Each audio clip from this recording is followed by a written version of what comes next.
Oh, well, welcome back from the weekend, and hello there. Thank you for joining us this morning on Good Morning Uganda. We're coming to you live from UBC TV Auditorium, where definitely we have cooked up crazy, amazing stories to make sure that we get you informed as early as this day. It is the second week of the month of April, and I will tell you a lot of things have already happened. You would have questions like, what is yet to happen in the rest of the week? But well, definitely as we go by, as the month goes by with us, we'll be giving you all the information. Well, it was a very crazy weekend and a lot of things did happen, like I said a couple minutes ago. It was a weekend full of bravery, I would say that. We saw men come face to face with this. It was a weekend full of engagements. I don't know if my colleagues can totally relate to this, but at least where I was, there were very many people who were asked the big question. But also it was a weekend that had a lot of celebrations, especially when it comes to the, the Christianity church, where we did see we had a number of people go to church and celebrate the Palm Sunday, obviously, that officiates us especially into the week of Easter. So yes, it is a holy week, I can tell you for sure.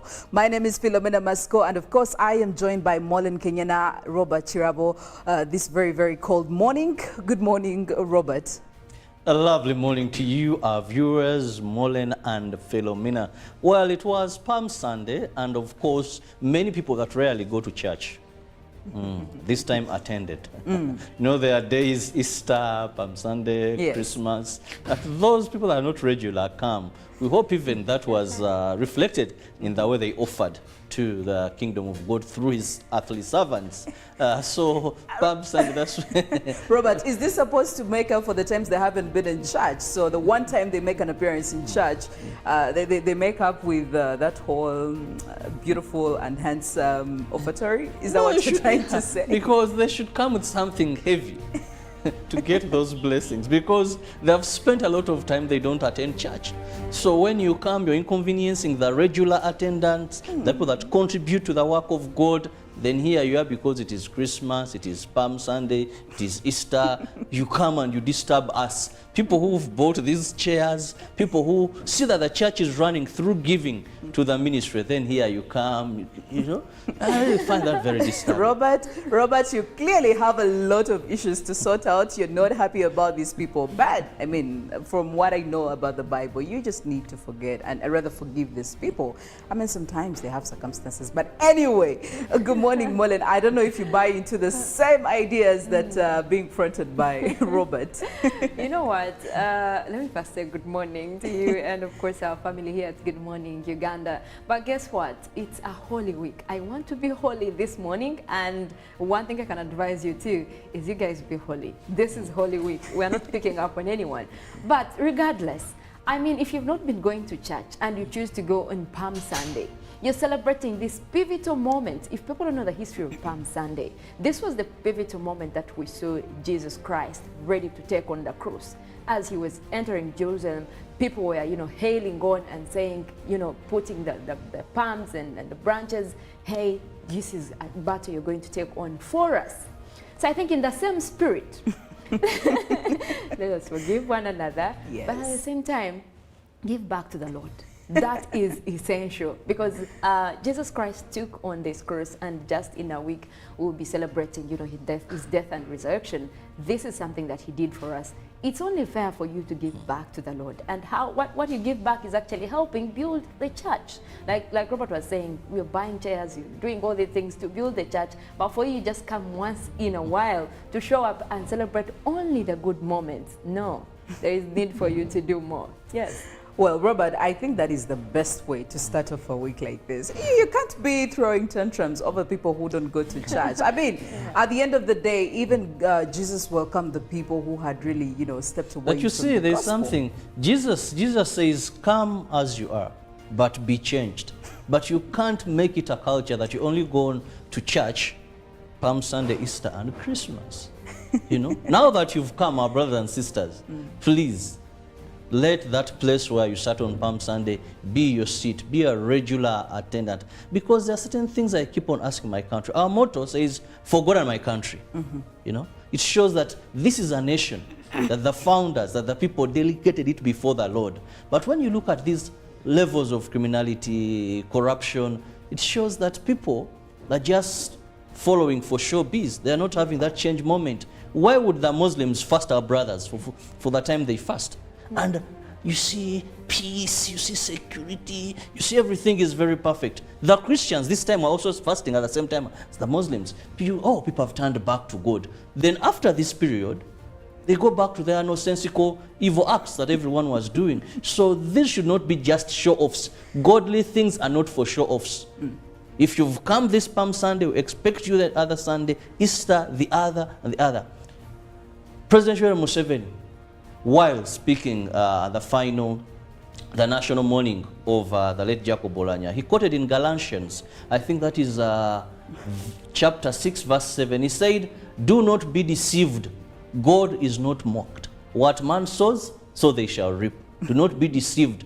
Godly things are not for showbiz. You don't just attend them. It is consistency that will see you to heaven." So I expect you the other Sunday, the other Sunday, and the other Sunday. Well, speaking of coming back, also this week we've seen quite a number of students already return home after term 1. Now this is the first, yes, they've already come back, and I mean some of them are also going to come during this week, 14th, 15th. I think these are the days that most schools will be releasing their students. But my question is, I don't know whether parents are really happy about this, because, you know, this is the first official term 1, you know, after 2 years. We've had this whole staggered man of children going back to school. So let's probably just not count that. But now the very first official term 1 holiday. I don't know. Kirabo, you're a parent. I don't know. Would you be excited about this? Considering that the children have been at school for a very short period of time. So you know what that means. When they come back home, you have to look for food, you have to look for, you know, all these basic needs, but also you need to start planning for term 2. School fees, the tuition is not very low, and considering that prices for, especially for the commodities, are really high right about now, I don't know whether parents are really happy about this. I believe parents are really happy. I'm an advocate of children by choice, not by chance. That is wrong. Therefore, I'm in for all forms of family planning. But one observation I want to say is that school officially began on January 10th, if we remember very well. Yes. Now, count. You had January, February, March. Usually a school term is 3 months. Yes. And I want to believe this is the same period of time that we have had these children in school. Then the holiday is about a month time. And very importantly is parents need time with their children. Let's forget about the COVID thing. Yes, that was there, but I don't know the joy of receiving these young ones, knowing they are home, doing all it takes, because parenting is a permanent job. And every moment you get to learn your child, you get to learn more, you get to pass on what you want them to be. Sometimes these kids come back from school with funny habits if you take time. Though most of us, we are so much into looking for money, but you find that your child is speaking certain words that you, as a parent, you don't want. So whenever you have them, they're going to be about 3 or about a month. Have that time, because at the end of the day, this child is going to be your child. When they still, when they turn into prostitutes, so it is you, forever your name will be tortured in and out if you don't focus on your children. So I believe parents are happy. Yes, things are not that best when it comes to school fees. There is a lot of hustling, commodity prices. Considering that we are under different circumstances right now, there are very this many is not the time of COVID when you were in the lockdown. You don't let me tell you, Philo, when the president said on 10th, all schools, that is when parents had skipped, because we were just COVID, that transition. I believe now we've gone to some level. I'll tell you one thing, I'm a parent myself, but I'm already feeling that in the pockets. You know, I do have already 2 holiday makers at home. And the one in P4 actually came back a week ago. So the one in S5 came back this week. And it is all in this whole sense of, we are giving you enough, because the holiday is 1 month actually. They're giving you enough time to look for school fees, but you guys, we're not looking for school fees. Now the money that we have is going towards taking care of them while they're at home. So that means that time will come even when they are going back, and much of that school fees has So been used Easter up. budget should be also considered. But then there is no way you can, because these guys are from school, they have been in boarding school, now they expect you to pamper them and take good care of them, contrary to what they were eating in school or whatever. So there is no way you can go around not giving them that full budget. You have to put it across, for sure. Whether you like it or not, it's definitely a responsibility of yours as a parent. Yes, I have interacted with a couple of them, and very many of them are disgruntled. But whether you're disgruntled or not, the child has to leave school. The child has to come back home, and you have to be very happy about it. I mean, it's not their problem. It's not your problem. Circumstances come and go, so you have to adapt. Now, my parents out there, I don't know, but my prayers are with you. I mean, everybody's really hustling it out in a different way. So at the end of the day, we all serve a living God. Well, getting back to the news stories that did make it to the newsroom yesterday, it's about the time that we take a look at some of them. Of course, that is both from within Uganda on the local scene, but also outside across the African borders. And starting off with you, Robert. We'll begin with Palm Sunday prayers that were held across the country by Christians. We're in Namirembe at the home of the Archbishop of the Church of Uganda, that is Dr. Stephen Kazimba Mugalu, urged Ugandans to make peace, love, and be kind to each other. Kazimba Mugalu was leading Palm Sunday service at his home in Namirembe. The Archbishop of the Church of Uganda, His Grace Stephen Kazimba Mugalu, asked Christians to welcome Jesus Christ in their lives. Kazimba, who was also leading this special service, said that people should engage in loving one another and fight all forms of evil, such as robbing, injuring, and killing others with all kinds of weapons, to repent and stop such habits. At Namirembe Cathedral, the service was characterized by waving of palm leaves, a ritual that is key in marking Palm Sunday. Reverend Abraham Muyinda Nsubuga of Namirembe Cathedral cautioned Christians against selfishness and betrayal. The preachers call on all people to get saved as the only way to have peace prevail on earth. Well, away from that, we look at security in Karamoja, where government is set to deploy a full battalion of the Uganda People's Defense Forces in Teso to fight castle rustling in Karamoja and surrounding areas. This follows a public outcry that resulted from killings, injuries, and displacement of the locals. State Minister for Local Government gave this assurance while distributing bicycles to local council leaders in Katakwi district. Not sure of what the next minute holds, these people of Kapelebiong district ran for their lives. Their quest for safety originated from the insecurity resulting from cattle raids. Children carried fellow children along with their mothers, who led the way in running away. Some are now living here in a Mastiko primary school in Okunguru sub-country, Kapelebiong district. Initially, when local and national leaders met, residents wanted a reactivation of the Arrow Boys, but then notes a different decision has instead been reached. This is the similar message that the national leaders carried to the residents here, who seemed disgruntled.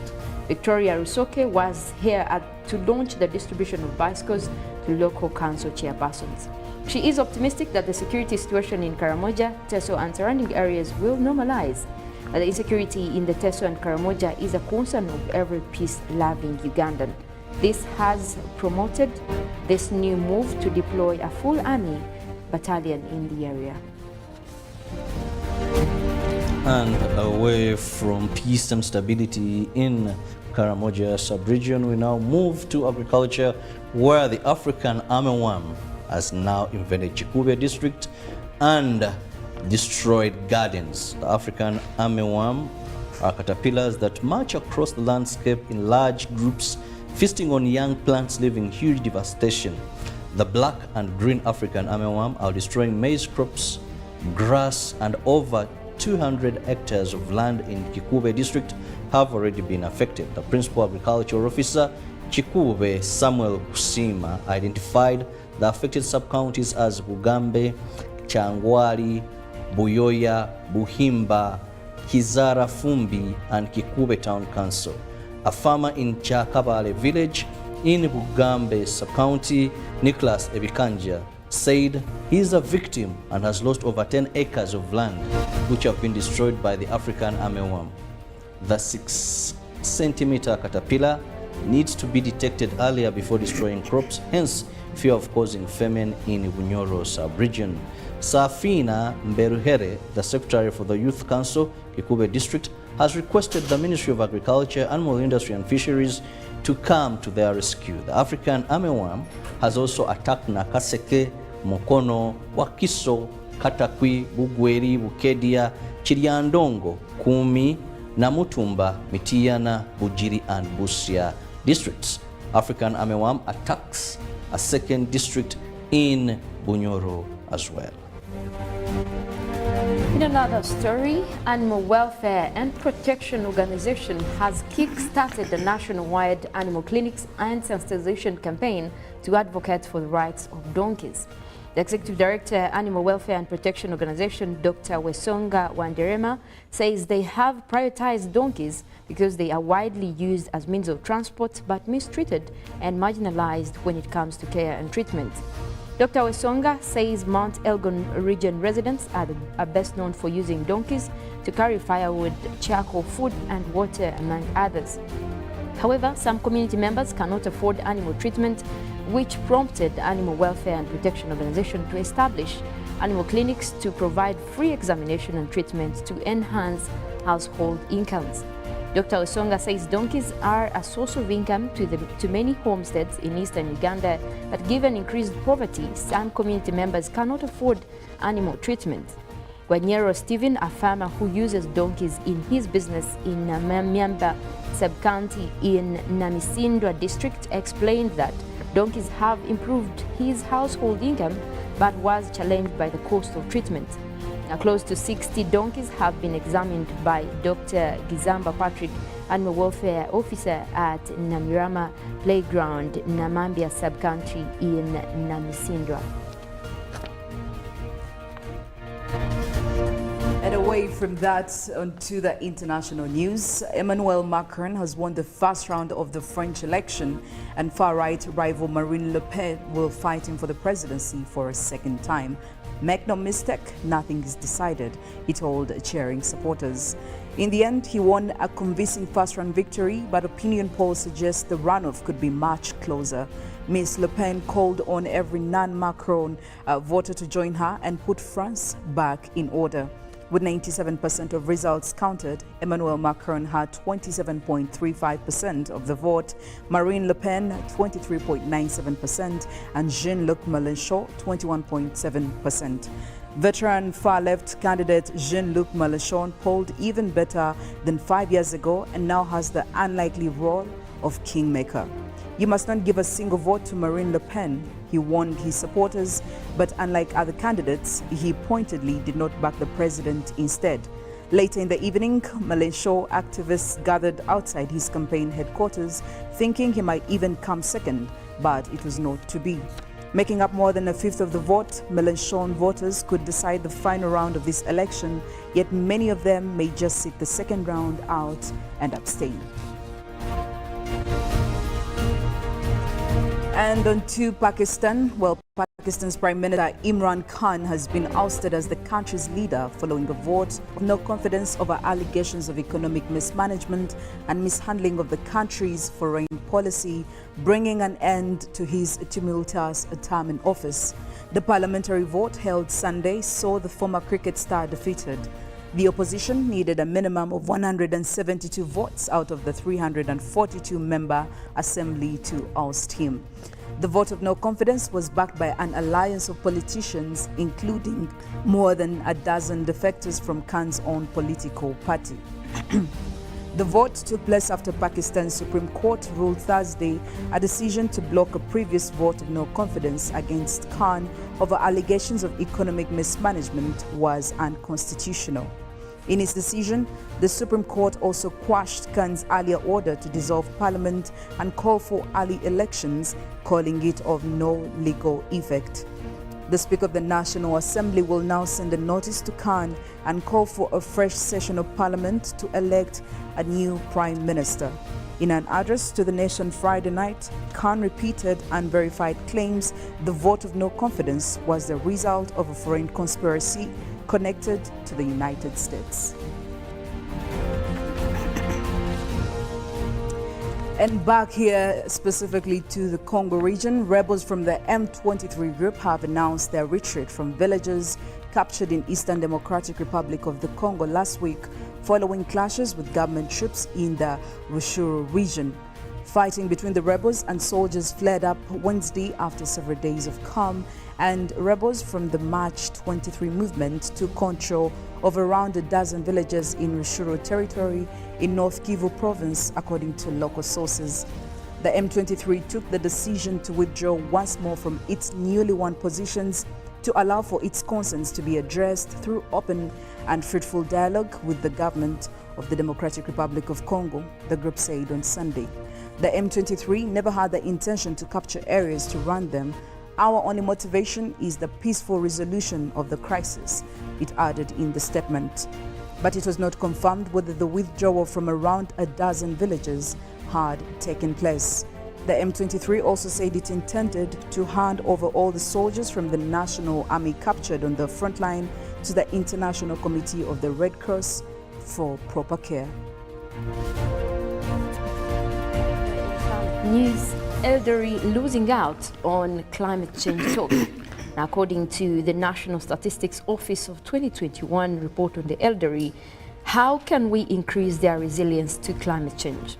The study addresses a key question from 2019 National Geographic and Rolex Perpetual Planet Everest expedition on whether glaciers at the highest point on Earth are experiencing the impacts of climate change. The elderly seem to be going out of fashion in climate change narrative. Their needs are very specific because they are weaker, with more alignments and less money on social networks.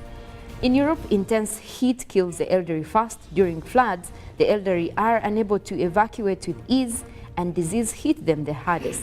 According to National Statistical Office 2021 report on the elderly, India can expect a 41% increase in population of those above 60 in a decade by 2031. How can we increase their resilience to climate change then?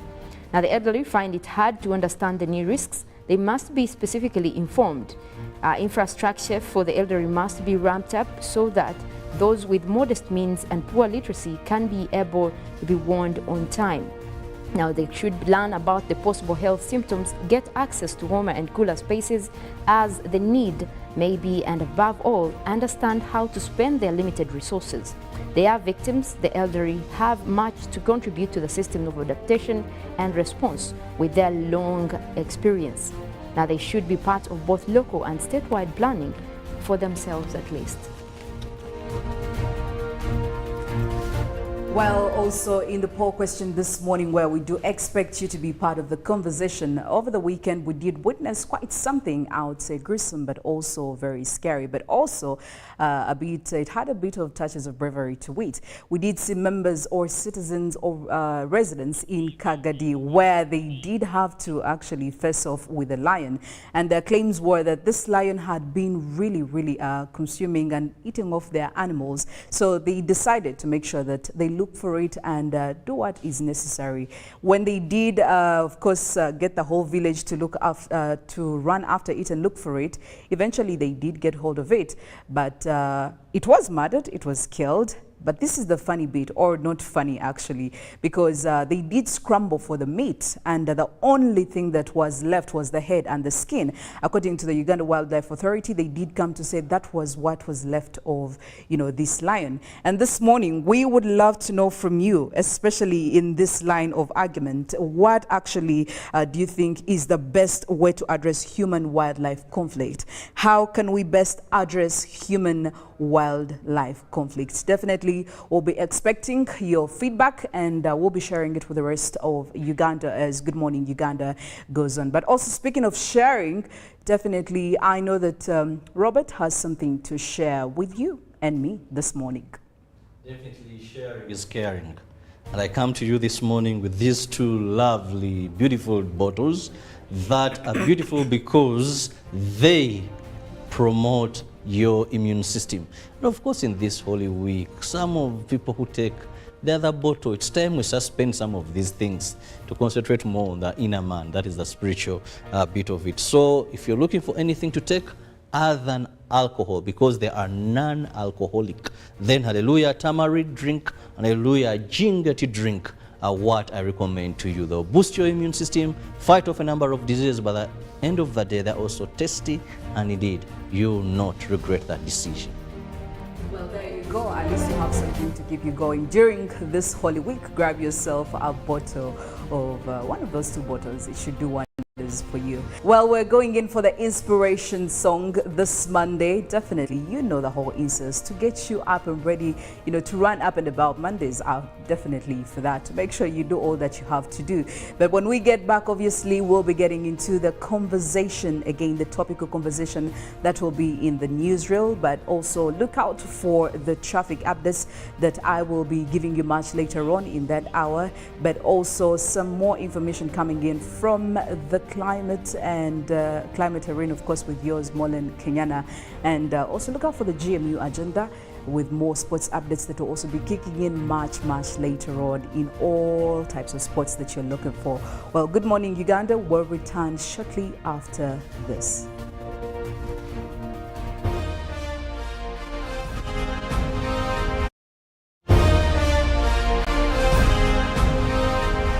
Live from UBC Studios in Kampala. This is Good Morning Uganda.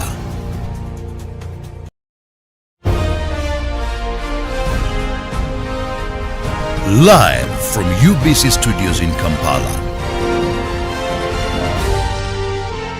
This is Good Morning Uganda.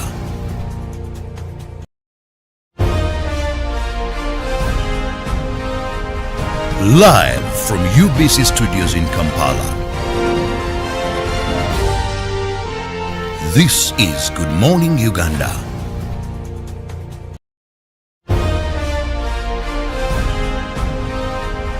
Live from UBC Studios in Kampala. This is Good Morning Uganda.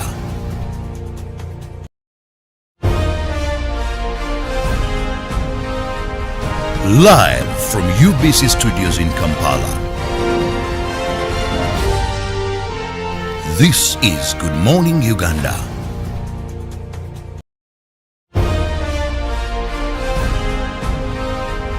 Live from UBC Studios in Kampala. This is Good Morning Uganda.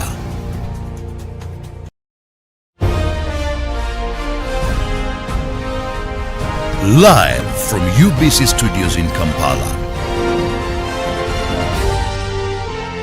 This is Good Morning Uganda.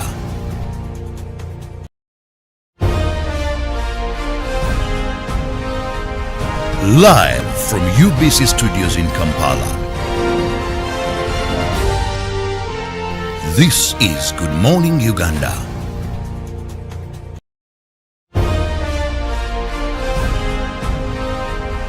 Live from UBC Studios in Kampala.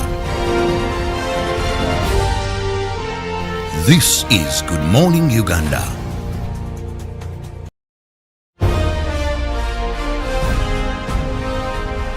Live from UBC Studios in Kampala.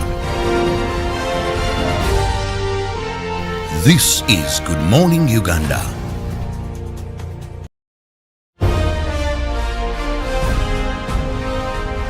Live from UBC Studios in Kampala. This is Good Morning Uganda.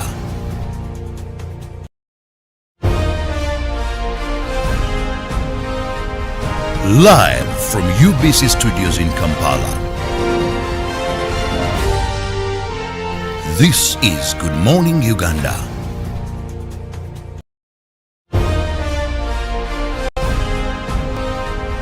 Live from UBC Studios in Kampala. This is Good Morning Uganda.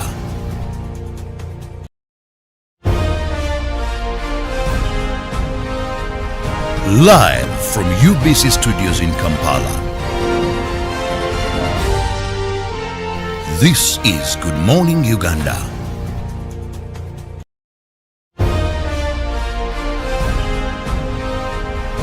Live from UBC Studios in Kampala.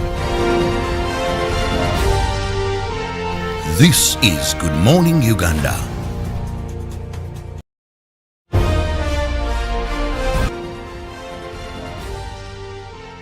This is Good Morning Uganda. Pick of the day on UBC, brought to you by Tulantende ku program obulamu bwo.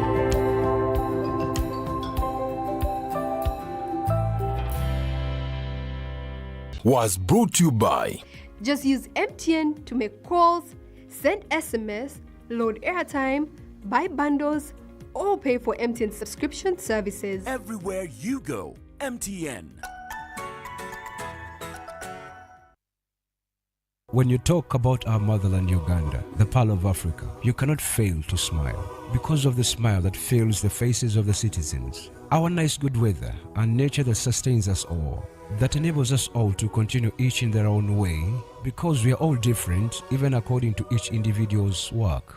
But what joins us to become one person is the sweetness from the flavored drink Alleluia Jingati drink and Alleluia Tamarind drink. The flavor that quenches your thirst while at the same time treating and healing your body because it is 100% natural. Enjoy the drink that has got the tamarind juice in it. Made by Alleluia Reflexology, Healthy Solutions and Nutritional Research Center Limited. Get yourself a bottle of Alleluia from all shops around.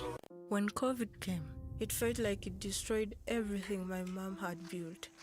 She was ready to let go of her dreams. But when one door shuts, a window opens. She grabbed her last command and took a leap of faith. She refused to give up. So with a bit of daring and grandma's secret recipe, her business was back. And not just bigger, beyond her wildest imagination. This is a story of a regular Ugandan just like you, who harnessed the power of technology to provide a solution for us. How about you tell us your story? UG needs more of you. To share your story, visit airtel.co.ug/UG needs more of you or call or SMS 162. Airtel, the smartphone network.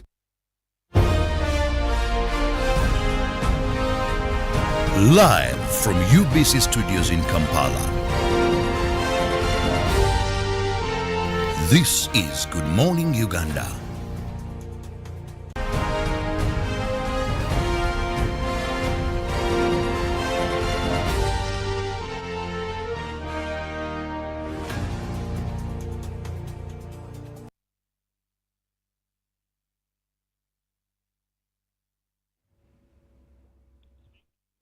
Five minutes after 7 a.m. right here on Good Morning Uganda. Welcome to the newsreel. My name is Philomena Mastiko. Once again, I am joined by Robert Kirabo. Well, definitely this is the hour where we get to talk about the topic of the day, the topic of discussion in depth. And of course, today I just want to take you through part of the discussion. Now, of course, the last 2 weeks were very, very hectic weeks for us as Uganda, as a country, after we lost the Speaker of Parliament, Jacob Olanya, who was finally put to rest on Friday back in Larogi village in Omoro County. And of course, he was also the Member of Parliament representing Omoro County. And definitely, you know what that means. We have to get somebody else to replace him and take on this position and be able to execute the duties and responsibilities that are held by the person in this specific position. Now, on Friday, during the burial ceremony, the family of the late did actually make it official. They announced that they intended to front his son, that is Andrew Ojok, to replace him as the Omoro County Member of Parliament.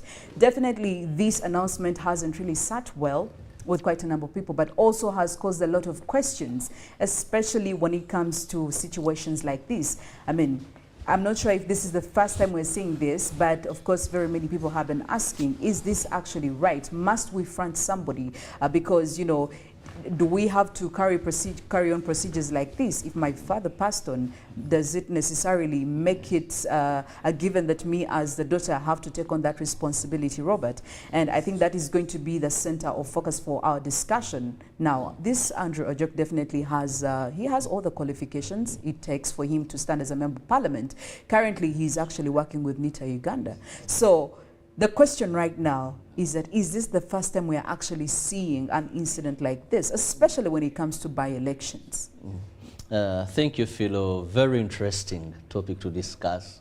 Indeed, when we talk about succession politics, mostly when it comes to family lineage, one, this is not going to be the first time if all happens. We once had a minister by the names of Chibirige Sebunya. He was the Minister for Agriculture. Chibirige Sebunya in 2011 was succeeded by his son, Robert Kasule Sebunya. You know, that is Chadondo constituency. He ran for this and he won. We had the late Sena Nebanda. Remember, she died a controversial death. The mother was still saying, no, I don't believe the report. My daughter, the body was treated. Then whatever they are saying, cocaine and all that, these substances, they brought the sister. That is for Utaleja, woman member of parliament. They brought the sister, and that was Florence Adiru Nebanda. We had one time the youngest MP in our parliament. She was studying at the same time. I think she was called Longate Proscovia. Yes, Proscovia Longate. Still comes in the time of a by-election, running after the father. Recently, because those were by-elections or a parent has died. Now recently we saw Honorable Sam Kutesa, man who had taken on this constituency for a very long time, Zimbabwe, reaches a point and says, I'm done with politics, brings his daughter, wherever she came from. Now she's in parliament, she has Kutesa, you know. So succession politics in Uganda, day by day, it's just happening. And one major reason why it is happening is because third world countries, most of the times, we don't vote issues. We don't vote ability. There are other factors that influence our vote. I want to tell you in all these constituencies, for example, you can't tell me that a young girl, that was Proscovia, doing her university, very young, was the only suitable, was the best candidate for that area. You can't tell me that even maybe Sebunya was the best. You can't assure me if all goes well that Oranya's son is going to be the best. But they could not even have been in politics. But why I told you that Africa, we don't vote issues. Third world countries more so. It's either money, but succession politics in Uganda has shrived more on what we call sympathy vote. No? People out of sympathy give. Sena Nebanda had died, and you know what was happening, those that were following affairs, that was in 2013. So a sister comes as consolidation to the family. You've lost your daughter, we don't know what has happened, the mother. So to console these people, to stand in, show how we feel, we console you and give you the daughter. But Robert, if I have the qualifications, all right, and it doesn't even matter if I'm your son or your daughter or whatever. I mean, if any other people actually intend to stand for this same position, and I do have the qualifications that put me in a position to stand for this seat, why wouldn't I do that? Despite the fact that I've been fronted, does that really affect the way I am going to deliver? Even qualifications are relative. In politics, there is a mistake we make. Because our qualifications, for example, in Uganda, to be a member of parliament, yes, that we've over time called qualification, is simply a senior 6, or it's relevant. Well, there are the qualifications that have been put out there, so. So, no, that is the minimum, as long as we look at academics. But I want to tell you, I've seen so many educated fools. You know? I want to tell you, I've seen so many people where education has just transformed them to any level. That is why you have a member of parliament that comes to parliament, they have the qualification, senior 6, maybe they have the money, and in 5 years on the answered, there is nothing they have discussed. Some have not even yawned. Maybe they have just gone to sleep. You get it? Yes. But they have the qualifications. So when you talk about political qualifications, many of people that come through succession politics do not qualify for that. Because when you go to apply for a job at UBC, yes, last time they were advertising papers, the first thing is experience, isn't it? Then they look at other abilities. That is why they will invite you for the oral interviews. That is why sometimes in journalism we go through ranks. You know, you may begin as a reporter, this, to gain and get to that level. Now, people that come through succession politics, most of the times they are coming on sympathy vote, but they don't have the political abilities. What do I mean? Why some members of parliament are more influential than others? It's not because they have the money. One will tell you, I was in the media. Many who have been in the media, because they analyze issues, they're always the likes of the media Semuju. background, yes. They have the confidence they can take on. You see how they excel in parliament. But a person is coming from another world. They don't have that exposure, they have not been on ground, they don't know the political terrain of that particular part.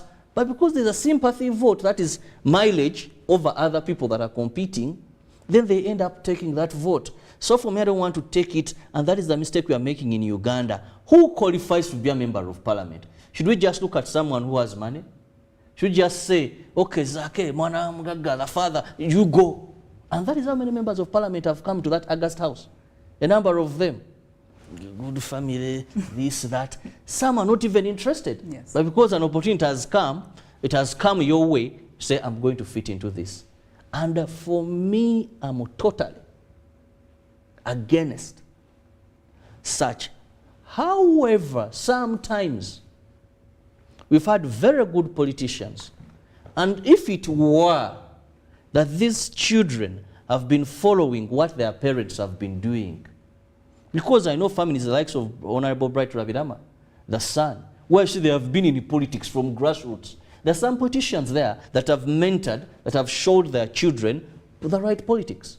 Look at this young chap, he's now in parliament, the father is in parliament, but when you follow how they have been doing their politics, he has been groomed and nurtured into politics. Not getting someone who has been in the US for the last 15 years, now there's an opportunity. Because they've been studying there. And then you bring this person, then come. Someone who has been totally not even politically interested. You know? We've not seen a track record of this person in politics. Just come and enter. Politics, when you go to great countries that have had systems, the likes of China, all these countries, is they mentor. You know? They mentor someone. You get it? People move through ranks of politics to get to parliament and other positions. When we come to Uganda, it is accidental. Philomena, you wake up one day, someone tells you, Philo, Sobola, we have the money. We shall give you the party ticket, come. You're getting amateurs in politics. You get people who don't have political interest. Because parliament, who wouldn't want to go to parliament? Who don't want to go to parliament? Get these allowances, these hefty salaries, move honorable. And a person, even I personally, I would love to go there. You know? But doesn't that take us back to the criteria that we use to actually get these all different members of parliament? Because from what you're saying, I actually picked that there are certain people who use amateur people to front their, motives and ideas in parliament. If I have the money, if I have the resources, and I see you as a capable person, you go to represent, ideally you're representing what I am fronting. So doesn't that say something about our criteria that we use to have all these members of parliament, whether the main elections, whether the by-elections? Because clearly these political successions coming, the best opportunity for them is a by-election, because other than that, it's very hard to convince people right from the immediate elections that this is the right person. So doesn't that take us back to our system, Uganda, our country, our constitution, when it comes to electing all these? Should we change it? In other words, what I'm saying, isn't that the right way to deal with this? Or maybe it is our fault, it's not even the constitution. I want to look at it two ways. First, it is our fault. But second, must also amend the constitution, maybe to look at some of these things. And that is why, for me, I once bought the view that not every Ugandan should be a voter. Oh, really? Not every, because you're above 18, then you should cast your vote. 18 is not a clear mind. It's not because a clear you're age above for- 18. Not every You're not in a Ugandan. clear mindset, even at 18 years, to actually cast a vote. Leave You don't alone, really know even what if you you're want. above 18 years. Yes. People who have stake in this country should be the ones to decide the fate of this country. I participated in an ALC election. Yeah? But this is what I noticed. Today, you're going to see a drunko. I'm not abusing you. I'm just saying this. Who knows nothing. You're going to see someone. That is why we've had political manipulation. That a person comes with a bar of soap, person comes with 2,000, and they are getting a vote. Because every Tom, Dick, and Harry, because of 18 years, the Constitution gives them the right. We should have people, Philomena, a person who has a stake, who has something to think and treasure. I remember my father one time came home.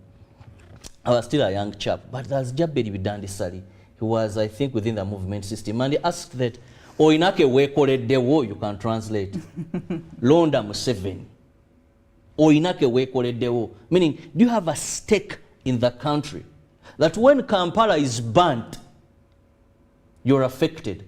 When that constituency has problems, you're affected.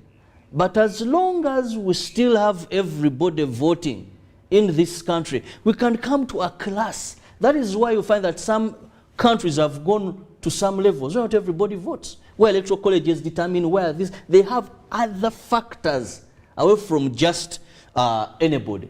In the United States of America, I had when we had Al Gore and Bush. But people sit and they're like, no, this and that. As long as we still have this, that is why you see a sympathy vote. That is why you hear, because we are annoyed. For us people here, we are annoyed. You should ring fence this for us. Then after 5 years, you begin saying, why? We have played so much with the power of our vote as Ugandans. That's why someone goes to Marwa. How would you bribe me to give you a vote? I'll be very expensive if it is possible. You get it? So if we get a class of people, I want to tell you, debate in parliament will improve. Debates in parliament will improve. Because you'll have people who will treasure those that elected them. You go to councillors, I laugh. They bring them bills of quantity, they bring them all these things. Solomon, swear. They're like, how did you vote these people? Because people vote those that resemble them. If this country one time held a national-wide meeting for chairpersons LC1 here in Uganda, and His Excellency said we meet them in Kololo, the president can faint. The caliber of people who are going to come, he can faint. Anybody can. And you wonder, the most important and smallest closer unit is local council 1. But you see chairpersons there. Time I was teasing someone, you've had a lot of wealth in this village and your chairman is a drunko signing on land transactions. Signing. So why? Because go to a village, select few people and say, these are the people that vote. You won't have this succession. This Uganda, we are annoyed. This for us tribalism element.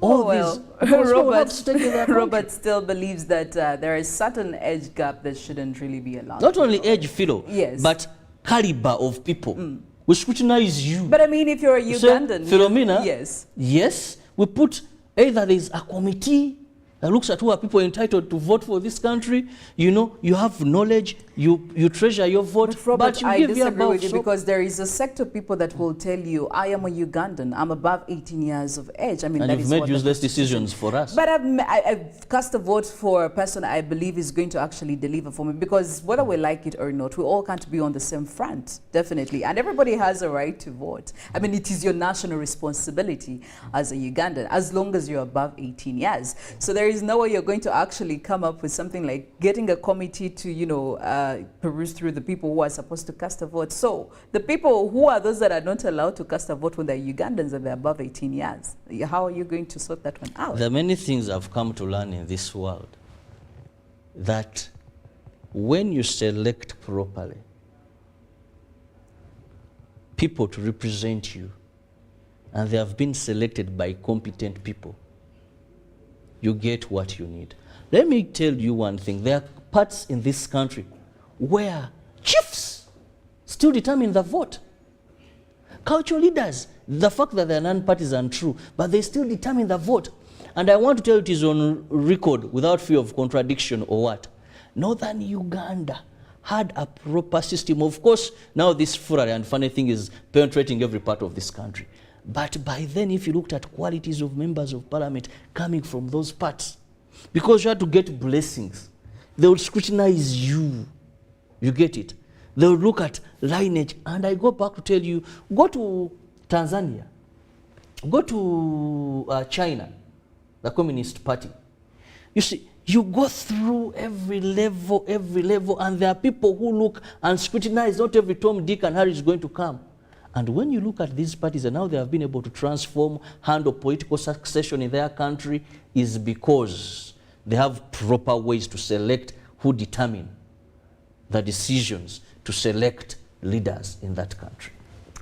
Well, our poll question is still running over there on Twitter, where we do expect you to give us some feedback, especially on the topic that we did choose for you. And that is, how can we best address human-wildlife conflict? How can we best address human-wildlife conflict? Of course, you have two options. You could send us a WhatsApp message. You could send us an SMS text. The number is 0709-602-592. And the hashtag to use on Twitter is UBCGMU. Now, Robert, as we come to the end of this, we have seen people, we have seen legislators who have been, you know, elected through the right ways, even when they haven't been fronted by their families or anything, and they have failed to deliver. But also, we cannot take away credit from the people who have probably been. I mean, you talked about a couple of them a couple minutes ago, where they've been able to deliver. So, where does the difference come in? Does it get down back to the individual motives, or with the people who front these people? Because at the end of the day, there are people who deliver, there are legislators who deliver, there are MPs who don't deliver,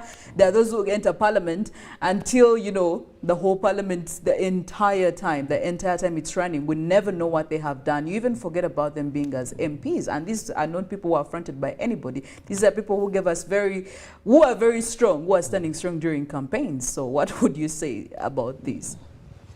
Because, I mean, looking at this specific instance, we don't know. We can give a joke a benefit of doubt. Maybe the man is going to deliver. And considering that he's been raised by a man like the late Jacob Olanya, we heard what people were saying. This man was on another level. He was in a different category. So maybe a joke will deliver even way more than the father.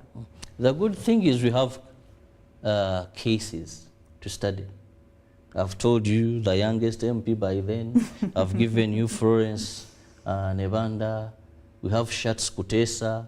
You know, we had. That is Robert Sebunya. If you make a match, what comes in? Because unless these people have been mentored, you know, and they have been into this politics, and they have been monitoring how their parents have been carrying on with work, which so far has not been the case for Uganda. Because, let me use someone else, not Jacob, the late Jacob. If, for example, the late Chibirige Sebunya, while he was in parliament, his son maybe was leading a youth council, you get it, or his son was a councillor at district level. So he was mentoring this son. He has been following activities. He has gotten the good skills of the father, so that when the father passes on, he has died. But you know that what we had in the parent is going to be passed over in the son. That is okay. So we would give them their sympathy vote, because you want the likeliness of what the father has been doing to continue. But if this son has been in totally a different world, not even anywhere in politics, or this daughter, and we bring this daughter or we bring this son, definitely we're not going to get anything similar to what we've been having. But also, we must not forget that while you've talked about some that have come in and campaigned, that we have money lenders that put MPs. Yes. They give you the money, you go to parliament, you struck a deal. How much you'll be giving every time. They are making money. We have people there that have come that way. But also, being a member of parliament in Uganda, why we have people that don't deliver, it's because it's one of the top paying jobs. If we woke up and said, a member of parliament is earning something equivalent to what a headmaster of a public school earns, I'll tell you people will come to serve. The first parliament chaired by Yoweri Kaguta Museveni as the speaker. Look at people who came in the CA. Yeah? The constitution.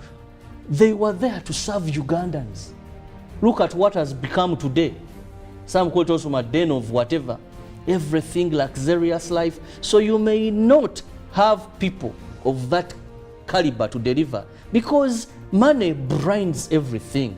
That these people are coming there because of the money. That is why they may not do the research. They may not deliver so well because it's not about gauging yourself. If they say there's a bag of money there, anyone would rush.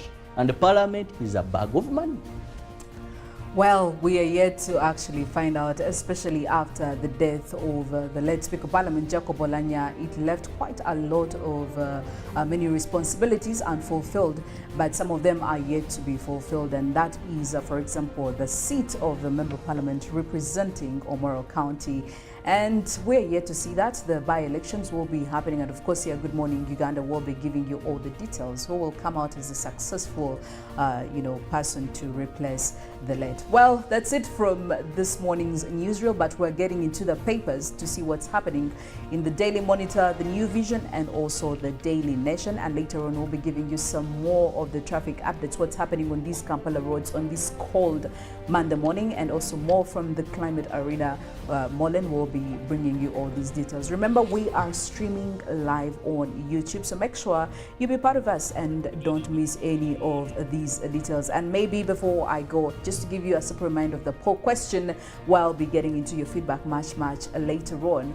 Well, we do ask, how can we best address human-wildlife conflict? How can we best address human-wildlife conflict? Good morning.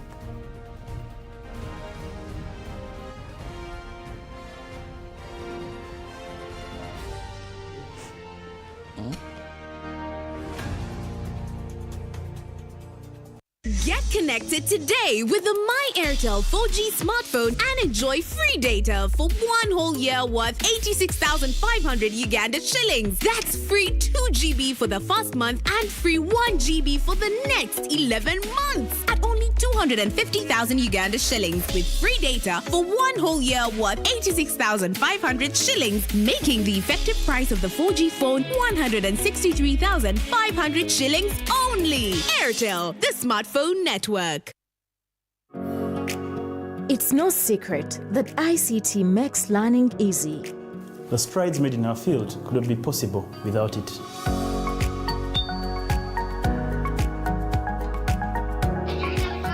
And now we can watch our favorite show. My radio is my best friend. UCC provides an enabling regulatory environment and policy guidance for healthy competition. We also facilitate ease of doing business in the communications sector through licensing, standardization, spectrum management, tariff regulation, rural communication development, and consumer empowerment. An informed consumer is an empowered consumer. UCC supports local content and innovations. Driving the development of a robust communication sector in Uganda is Uganda Communications Commission. When you talk about our motherland Uganda, the Pearl of Africa, you cannot fail to smile because of the smile that fills the faces of the citizens. Our nice good weather and nature that sustains us all, that enables us all to continue each in their own way because we are all different even according to each individual's work. But what joins us to become one person is the sweetness from the flavored drink Alleluia Jinga Tea drink and Alleluia Tamarind drink. The flavor that quenches your thirst while at the same time treating and healing your body because it is 100% natural. Enjoy the drink that has got the tamarind juice in it. Made by Alleluia Reflexology, Healthy Solutions and Nutritional Research Center Limited. Get yourself a bottle of Alleluia from all shops around.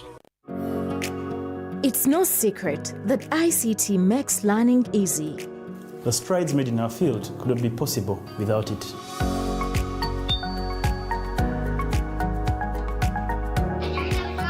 And now we can watch our favorite show. My radio is my best friend. UCC provides an enabling regulatory environment and policy guidance for healthy competition. We also facilitate ease of doing business in the communications sector through licensing, standardization, spectrum management, tariff regulation, rural communication development, and consumer empowerment. An informed consumer is an empowered consumer. UCC supports local content and innovations. Driving the development of a robust communication sector in Uganda is Uganda Communications Commission.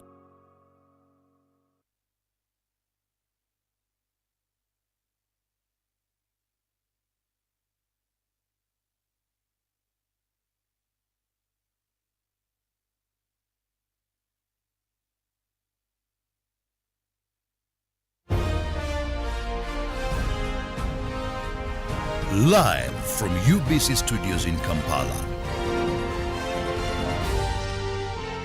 This is Good Morning Uganda.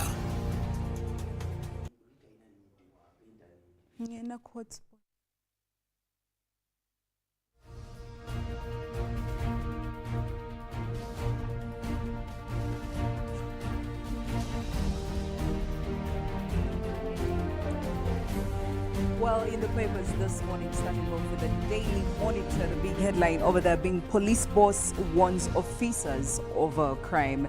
And that is, of course, after 75 days in office, the Deputy Inspector General Police, Major General Katsigazi Tumsime, is a no-hands-barred interview details in his plans to draw the curtain on impunity, among very many other things that he intends to do. But also, Palm Sunday, giving you a review what happened if you didn't step in church. Christians mark Jesus' triumphant entry to Jerusalem, and well, I can see people quite very ready for this Holy Week. The palms are all over the place. Well, if you didn't attend yesterday's Mass or service, at least you have next Sunday. And then Olanya actually elders to meet again. And of course, in more news, over 6,000 LD used to be deployed in Karamoja. And of course, lion on rampage shot dead in Kagadi, a story that did make details during the course of the weekend. And onto the second page, well, still more Palm Sunday celebrations. It is time for peace, one of the things that was mainly preached about, and of course, unity. And church asks Deputy Speaker to fight corruption. And taking you back in time, in history, British Commissioner Barclay arrived in Uganda. And still also in history, Idi Amin flees into exile. Well, coming in from the New Vision Mollen.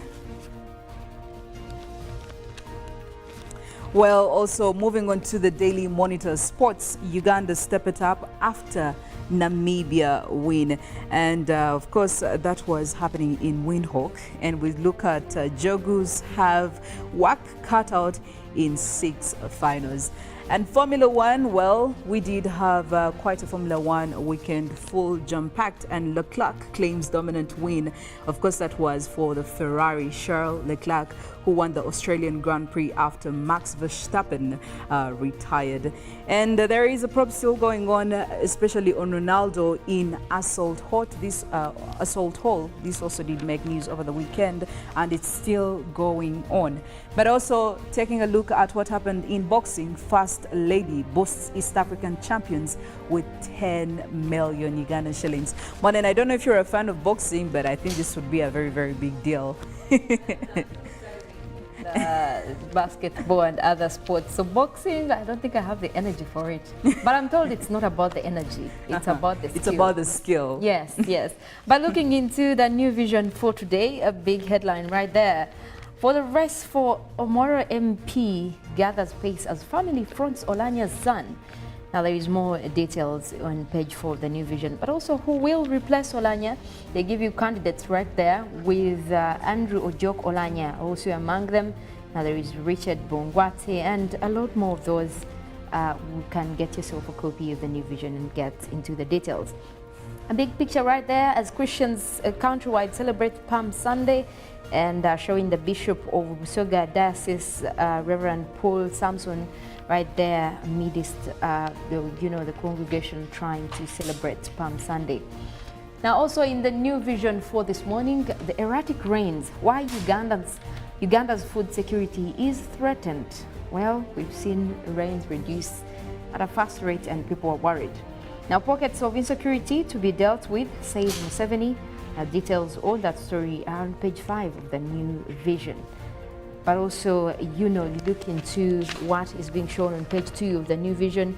Uganda, UK hold talk over the deal on trade and investments. Well, right there also much more of the details. But today in history, April 11th, 1979, Idi Amin Dada overthrown. And that is in the Ugandan politics. But also in 1961, this day, trial of Adolf begins. That is the ex-Nazi who was one of the main organizers of the crimes that were committed by the Nazis. And also in New Vision Sports for this morning, Busoga cry foul, and that is the Busoga United players right there being shown. That is with the quarter in the third quarter. We're looking at the Star Times sponsorship. But club in financial squeeze after UPL froze their third quarter payment. That is still across Busoga United FC, but more on that story is in the New Vision Sport for this morning. Now also in the sport, they show you the rugby cranes, and also what is being shown across borders is watch out for the new Ronaldo and Messi.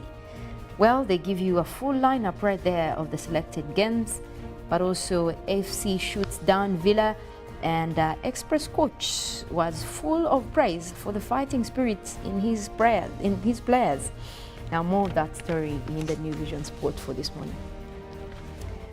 Well, but also there is much more that is involved when it comes to sports across Uganda. They show you Heavens win it as Pirates down Cobs. Now they show you the Heavens players tackle an opponent from the Pirates during the Nile Special Premier Rugby League, and big challenge right there. They also give you pictures of what is going on with the Heavens right there, trying to fight for their place in the Rugby Premier League champions, as after the Black Pirates actually defended Cobs at the King Park Arena right there. Well, we did give you a poll question that we're dealing with this morning. How can we best address human-wildlife conflict? How best can we address human-wildlife conflict? And the feedback is actually coming in from you, Bentik. You're saying, well, lots of what would have been thought as solutions have already been done by Uganda Wildlife. We have some parks fenced, we have ditches around parks, and sensitization of neighboring communities is done too. However, I still believe communities are yet to appreciate impacts of these. And of course, more feedback is still coming in from a number of you, and coming in from you, Marshall Grimlock. Well, give them a reason not to engage in poaching. All right, thank you so much for that feedback. Well, keep the feedback coming in. I will definitely be sharing it with you as the rest of Good Morning Uganda still happens. But also taking you to the roads this morning, I will say that probably it is looking a bit chaotic, especially when it comes to Kampala. So if you're using all routes to connect to Kampala, I should warn you that you need to be very cautious. You also need to plan ahead and think of alternative routes. I mean, today is a Monday. With or without the rains, it is definitely going to be heavy with the traffic. So when you bring in the rains, it's clearly a totally different situation. So this morning, I'm going to focus on Nakawa as you're trying to get to Kampala City. Now, Nakawa division, that covers areas of Lugogo, it covers areas of Ntinda, it covers some areas of Chinawa, Taka, Mbuya. And if you are the person who uses these routes every single morning, well, connecting right from Chireka over here it's very, very heavy with the traffic. The red spots are all over the place. There's some intense places which are marked with all these burgundy colors, or the dark red as you may want to call it. So this shows there is a heavy traffic over here. Quite a very busy spot, I should say, but of course it's a cold morning, so it kind of explains maybe some spots in on these roads are really flooded with the waters. But yes, you need to expect that as you proceed on to Nakawa. Also do expect some traffic quite ahead as shown here on the map. The red spots overly showing you that we do have some traffic build-ups also in most of these areas. Where you see the orange lines, it shows the traffic build-up is quite heavy over there. But we also have some other roads that are pouring into the main road. For example, this Katalima road, as it joins the main road, there is some traffic that is expected over there. That is, of course, if you're coming in from Naguru. The green stretches are there, but that is from the outskirts. However, when you get onto the main road, you need to expect all this traffic. And as you're, of course, approaching Lugogo, it's actually quite clear over here as shown by these green stretches, the green lines.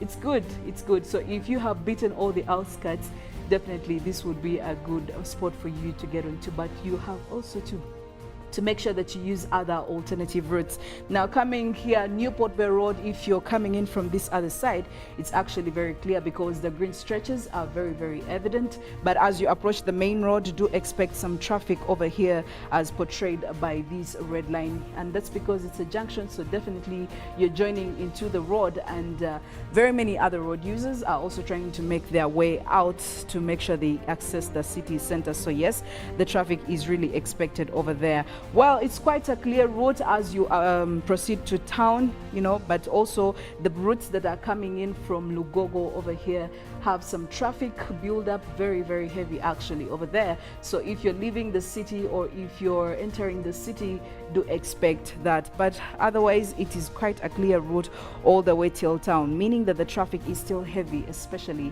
in the outskirts. And looking at the time, yes, people are trying to find their way to work, so you need to expect all these. However, the traffic gets busier, or it gets heavier as you get into the city center around the Ministry of Internal Affairs over here, as shown by this red and orange. It's always quite a busy spot over here because we have cars coming in from Wampel Avenue, we have cars coming in from the areas of Chireka, Nakawa, so it's quite a very busy place. But it's okay as you go ahead, so you don't need to worry about that. However, when it comes to the areas of Mukwano Road, which still pour you into the main road, the traffic is actually very intense. Just over here, as you can see, access road, it's very heavy. The red lines are really many, and they're actually very dominant over here. So if you have another option, another plan B, an alternative route, maybe you could do that to avoid Mukwano Road, because the traffic stretches all the way from Mukwano Road over here, and then there is a build up, and when you get to the roundabout, to the access road, it's really terrible. So if you are intending to use Station Road after using access road, maybe you need to look for plan B, because the traffic may actually fail you from getting to where you're supposed to be. Well, that's it from the traffic updates. Maybe you need to plan ahead. It's a Monday, it's cold. That combination never goes down well with most of us, especially on our Ugandan roads. And maybe, speaking of rain, Mollen, I did see a warning where they said April is here definitely, so the rains are going to intensify. We had questions last month where people was asking, you told us it's going to rain, but this rain is scanty. It comes in, it comes, you know, but now it's really crazy. It started off on a very at a very heavy pace, if I should say, Mollen, this morning. I mean, look at us. Yeah, What's happening? Definitely today we did get a feeling of those rains. However, I can tell you that was not everywhere. At least a few places within the country were able to get the rains. And we do anticipate that April will bring in much more of the rains. However, we still also considerate on the fact that there are changes. These are not the rains we used to have in the past. And when you see me spreading gospel on climate change, these are some of the things that are evident. Because I'll tell you one thing, Philomena, we've had farmers depend on these rains for the longest time when it comes to agriculture.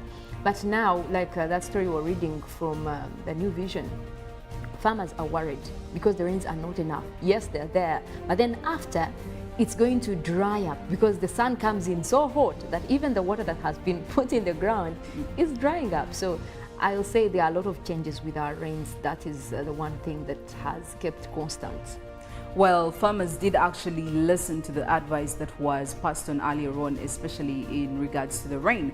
However, if it doesn't come as much as anticipated or as expected, that will be quite a loss for us. We can only hope the rains come in enough quantities this entire month of April.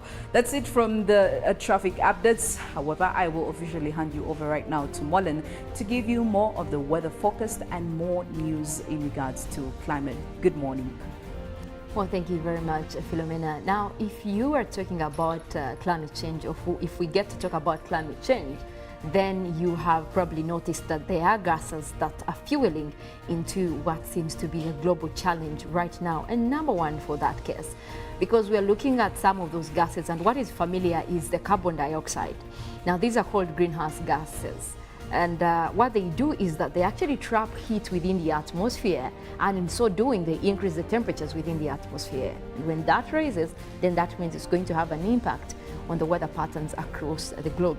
Now, the worry is shifting from carbon dioxide to now the second largest greenhouse gas, which is methane. And according to the reports that were given out, and also the analysis that was also carried out by NOAA, it shows that methane levels are actually increasing. In the past 40 years, we're looking at levels get to a worrying state, and this is what NOAA is explaining, because there has been records that the second largest contributor to the human-caused climate crisis after carbon dioxide increased by the largest amount in 2021.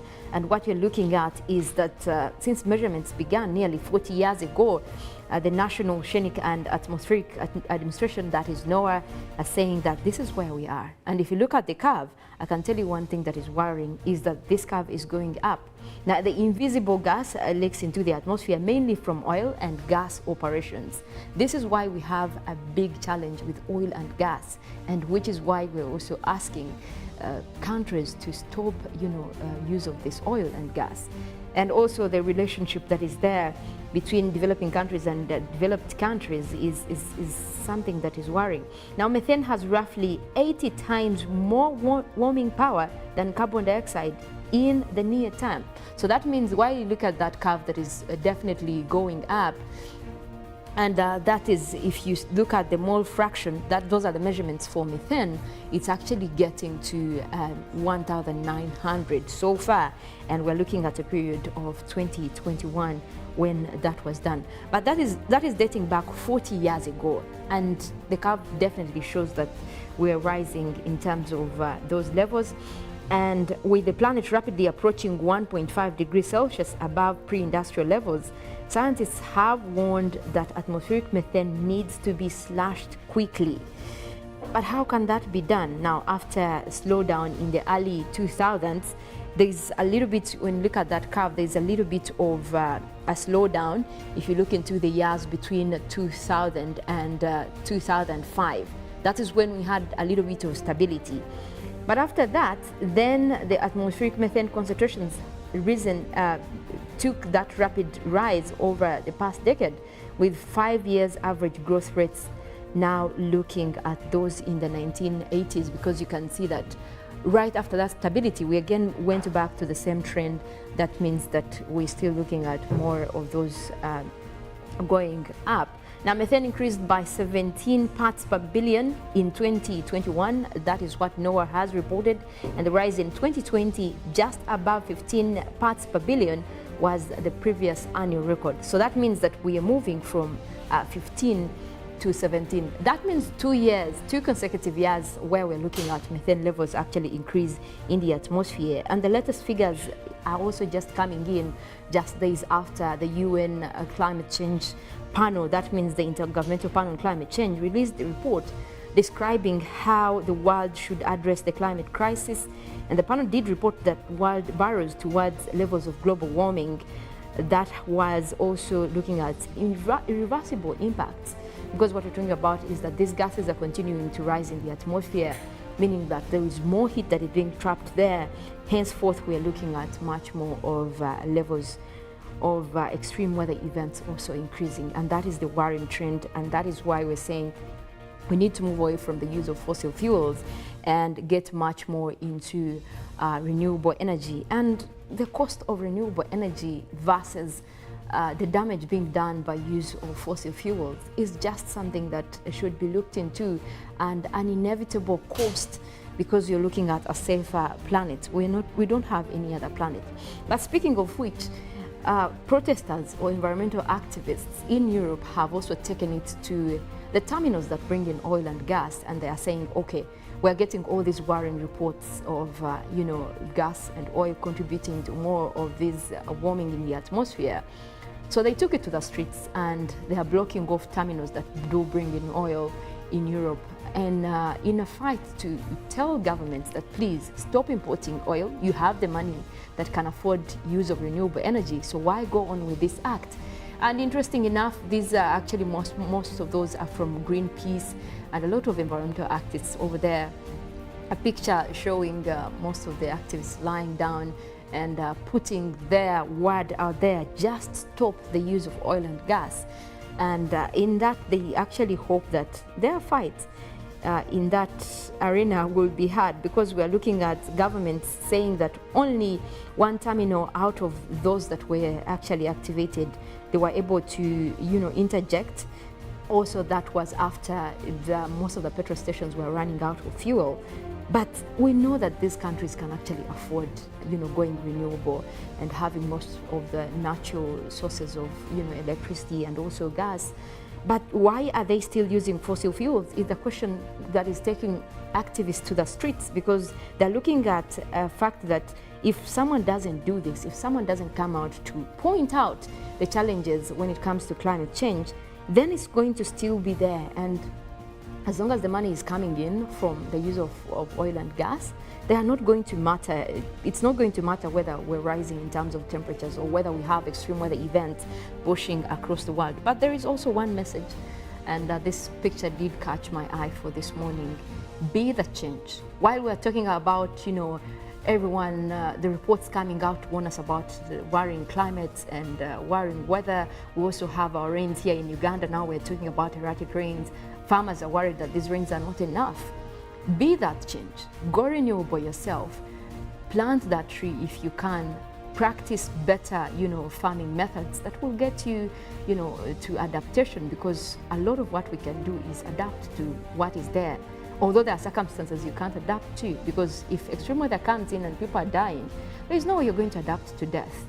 So, which is why we are promoting climate action in time to make sure that at least beyond the words, there is action, and we're trying to stop some of these actions that have been going on over and over. But away from that, we also want to take a look into the weather that is happening across the country. We did start off with those rains across Lake Victoria Basin, and that was taking in areas of Kampala, across Wakiso, Entebbe, Jinja as well, and most of the islands across Lake Victoria, Kalangala.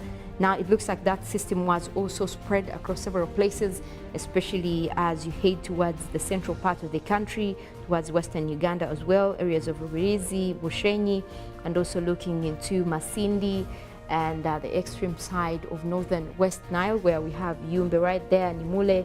Most of those areas did start off with much more of those rains. But it looks like most of those systems are clearing off. We have the one across Kampala, Wakiso, Entebbe clearing off. It seems like it is taking an easterly direction, so that means that most of those areas, as we head into the day, they will be clearing too in terms of sunny and cloudy conditions. But we take a look into where you see the green-blue colors. That is the system that is bringing the rains. It looks like most of that is fading away. Also for the southwestern part of the country, we do have that moving westwards at least, so that means areas of Mbarara as well are clearing out, but much more of Ntungamo. You look at Fort Portal as well, starting to clear up. We do have some of that is still moving across, that might be bringing us rains, but that will be later in the afternoon, especially for southwestern parts of the country. But also the one across midwestern, heading towards areas of Masindi, looks like that is also starting to fade away into the blue colors, so that means the rains are actually reducing over there. Now what I'm looking at is the one headed for northern Uganda and West Nile. That is where you're seeing Nimule right there. It looks like that system is moving southwards, and that might be bringing us rains also for this morning across most areas within West Nile, as well as the central part of northern Uganda. We already see clouds developing across Padel and Gudu region. That means we might have a little bit of spills of rainy conditions for this morning. However, where you see the grey skies, we still have a sunny morning across the Choga region, across parts of the Karamoja region, as well as eastern Uganda, Mbale, that is across Mount Elgon Highlands. We are looking at a sunny morning for today, and most of the systems that are actually likely to develop will be mostly across the southern part of the country as we head into the afternoon. But also looking into the projections that we have, most of the satellites are indicating mostly rainy weather still across the southwestern part of the country, and much more of that is also expected to continue into tomorrow as well, where we'll be looking at more of the rains developing, especially across the western stretch. Now, what we do have from the models that we have, the medium range forecasts for Africa, also the forecast that we have for today shows most of the rainy conditions expected, that is across the southern parts of the country, as well as the western stretch, and that will be covering the entire day for today. Now, if you look closely at that image right there, still across northern Uganda and eastern Uganda, we're expecting more dry conditions. That means we'll have less chances of rains for today. But what is expected is still across West Nile. Those are the rains that we even started off earlier with, and also across Lake Victoria. But still southwestern Uganda is in the forecast for having some of those rains come through. But that will be also ushering us into tomorrow. What we can look ahead is that we'll be having more rains developing, that is across the West Nile and also parts of Central, also in the forecast now. Now, what is remaining is where you see the open white colors, that is parts of the Karamoja region, a little bit towards Central and southwestern Uganda, across areas of Mbarara, where we do expect reduction in wet weather activities for tomorrow. But looks like much of the country will be benefiting from that system right there that will be bringing in rains across several places. And that is what we can expect in terms of wet weather activities. But still, we still have those dry winds that are coming in towards the country. And that has been a big contributor to reduced wet weather activities across the country. So while we cry about the rains, there are also these pressure systems that keep interrupting and getting us to a place where we are right now, where we're crying about the rains. But the rainy season still continues. We do expect some of those to keep coming through, even with the interaction of the pressure systems still across the northern part of Africa, and also the ones over the Indian Ocean that keep taking most of the moisture that would be, towards our country and bringing in most of those rains. Well, I want to leave you at that, but we do have a Good Morning Uganda agenda coming up, and Robert will be taking you through that. But also not forgetting that we are streaming live on YouTube, that is UBC Television Uganda. You can catch us there and have much more of those updates. Now, we do have sports as well after the agenda. Ruben will be here to take you through that. Now, from me, I want to wish you a wonderful morning. My name is Mollen, Kenyena.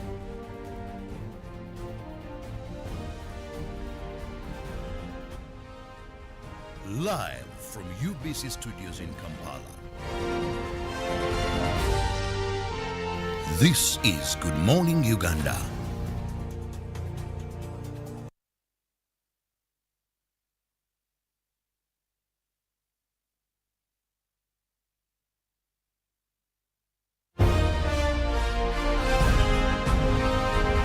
Live from UBC Studios in Kampala. This is Good Morning Uganda. Pick of the day on UBC, brought to you by Tulantende ku program obulamu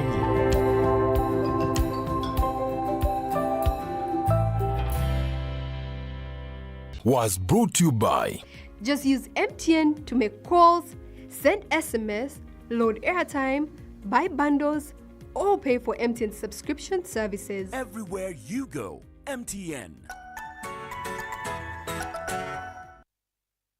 When you talk about our motherland Uganda, the Pearl of Africa, you cannot fail to smile because of the smile that fills the faces of the citizens. Our nice good weather and nature that sustains us all, that enables us all to continue each in their own way, because we are all different even according to each individual's work. But what joins us to become one person is the sweetness from the flavored drink Alleluia Ginger Tea drink and Alleluia Tamarind drink. The flavor that quenches your thirst while at the same time treating and healing your body because it is 100% natural. Enjoy the drink that has got the tamarind juice in it. Made by Alleluia Reflexology, Healthy Solutions and Nutritional Research Center Limited. Get yourself a bottle of Alleluia from all shops around. It's no secret that ICT makes learning easy. The strides made in our field could not be possible without it.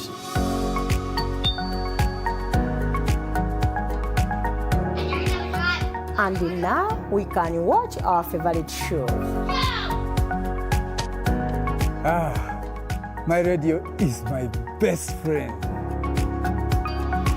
UCC provides an enabling regulatory environment and policy guidance for healthy competition. We also facilitate ease of doing business in the communications sector through licensing, standardization, spectrum management, tariff regulation, rural communication development, and consumer empowerment. An informed consumer is an empowered consumer. UCC supports local content and innovations. Driving the development of a robust communication sector in Uganda is Uganda Communications Commission. When COVID came, it felt like it destroyed everything my mom had built. She was ready to let go of her dreams. But when one door shuts, a window opens. She grabbed her last command and took a leap of faith. She refused to give up. So with a bit of daring and Grandma's secret recipe, her business was back. And not just bigger, beyond her wildest imagination. This is a story of a regular Ugandan just like you, who harnessed the power of technology to provide a solution for us. How about you tell us your story? UG needs more of you. To share your story, visit airtel.co.ug/UG needs more of you or call or SMS 162. Airtel, the smartphone network.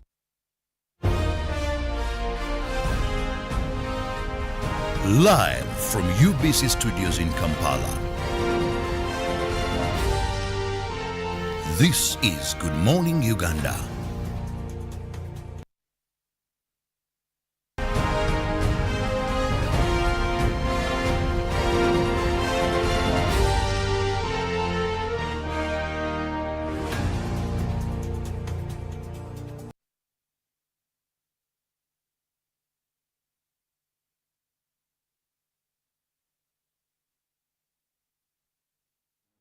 Guest. A lovely morning to you once again, and welcome to the hour of 8, exactly 4 minutes past the top of the hour. Once again, I'm Robert Kirabo Nyonyintono, and this is Good Morning Uganda Agenda. Now today we are going to be handling a very interesting topic, yet it has affected Ugandans so much. That is the rising commodity prices. Many Ugandans now, this is not news to them, because the cost of sugar, the cost of soap, flour, posho, a number of essentials or consumables at home have really shot up. And some, I'm told, have even resorted to, in terms of buying soap, using now pawpaw leaves, pawpaw whatever, going back to that time where in Uganda there was scarcity of commodities. I'm told there came a time when even just buying soda, you have to get that from Nairobi. Now, what is happening today is not that there is scarcity of these goods, that they are hard to come by. The consumables are around, the goods are around, but purchasing power because of the high prices is what is causing a problem. And joining me on set to discuss this is the spokesperson of Casita, Uganda. That is the body that brings together traders. Formerly it was Casita only, that is Kampala City Traders Association, but now it went national and it's Casita Uganda. And this is Yisa Sechito. Sechito, you're most welcome to our studios this morning. Thank you and good morning, viewers. I'm indeed excited to be here again. It has been a while, Mr. Kirabo, and especially you are very lucky when I'm fasting. I usually do not attend so many tedious programs like this one because the calories you use are not replaceable in the course of that day. But because this is a national platform and because it is a friendly station to myself, there is no way I can object. We'd appreciate honoring our invitation. Now, Mr. Sechito, let's understand. Yes. You're the traders. Somehow you've been accused that, well, it is you that are escalating these prices. But let's understand from your perspective, what is causing this increase? It is a variety of factors. You know, fuel is a complementary demand product, and it is operating under an oligopolistic market structure, meaning it's not a monopoly, neither is it a pure perfect competition. The prices of petrol touch the transporter in the farm, a transporter of a container, a transporter of the ship from Italy, from China, from any walk around the world. The moment there is a higher price on the fuel, definitely most of the products will get to feel it. And in Uganda, because of the oligopolistic market structure, a slight change in price, either at the international level or whether like this one came in now, because of the COVID disruptions at the border, when the situation normalizes, there is usually a weakness of not reverting back to the old price. If it was 4,000 below, how does it become 5,000 and more and it stays there? That means that for one reason or the other, even the oligopolists, the major dealers, it only takes a phone to say, please, close. If I close Shell, I close Total, definitely the rest of the other small dealers will follow suit. If you go to one of the petrol stations and there is no fuel, definitely the one you will go to, the prices will have been adjusted. On top of all other international and national challenges, there is that problem. The other problem also lies with the government on this.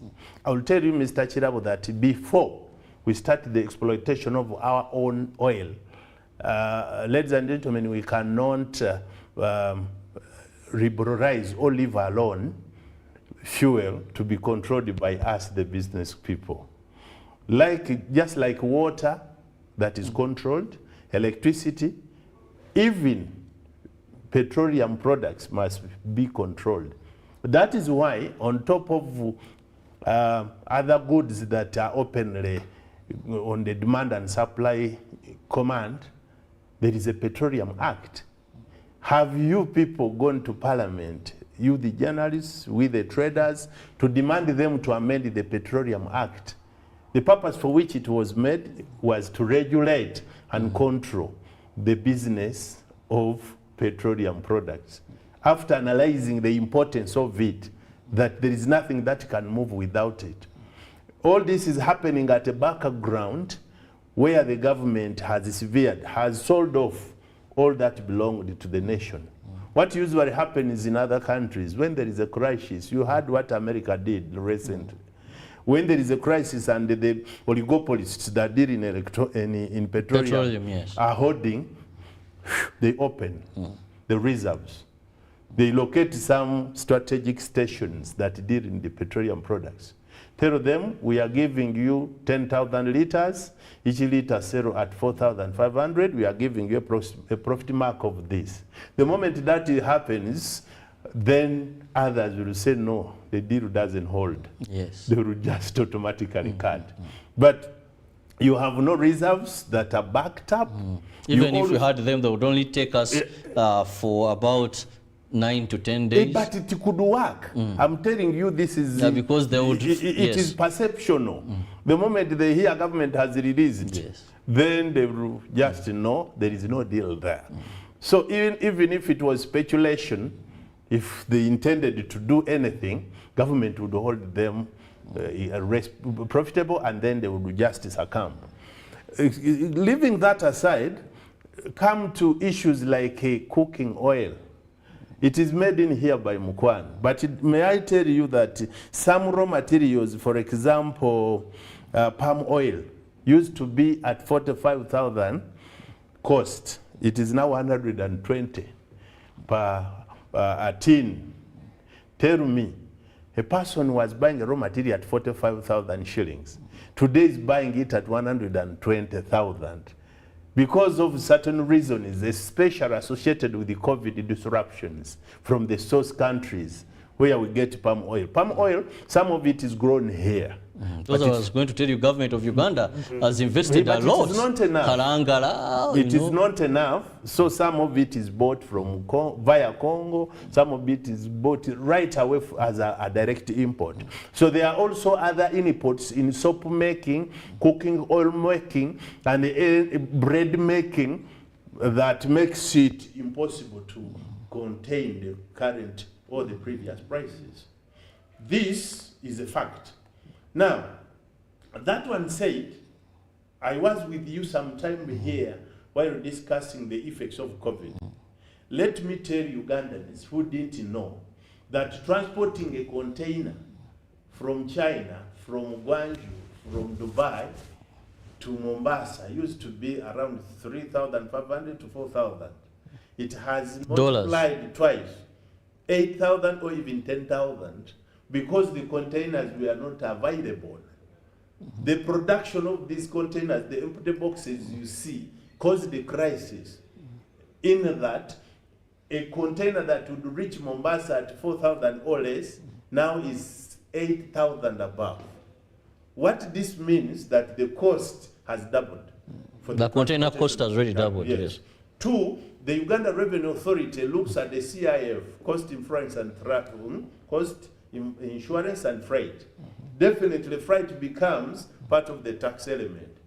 The more freight you pay, the higher the taxes you pay to Uganda Revenue Authority. Many Ugandans don't know about this fact. If that happens, and it was because of the container, now just imagine about the fuel. Transporting the same container from Mombasa to Kampala for countries that are not on seas like Uganda, which are landlocked. You add another like a 2,000 to 2,500 US dollars on top of transporting it from Mombasa or Dar es Salaam to Kampala. Therefore, how do you expect that things can remain the same?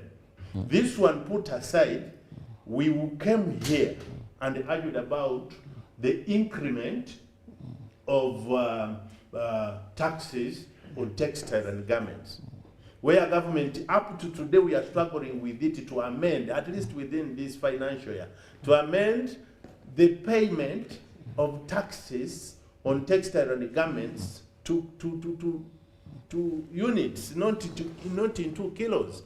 I buy a container of jackets. I buy a container of shorts.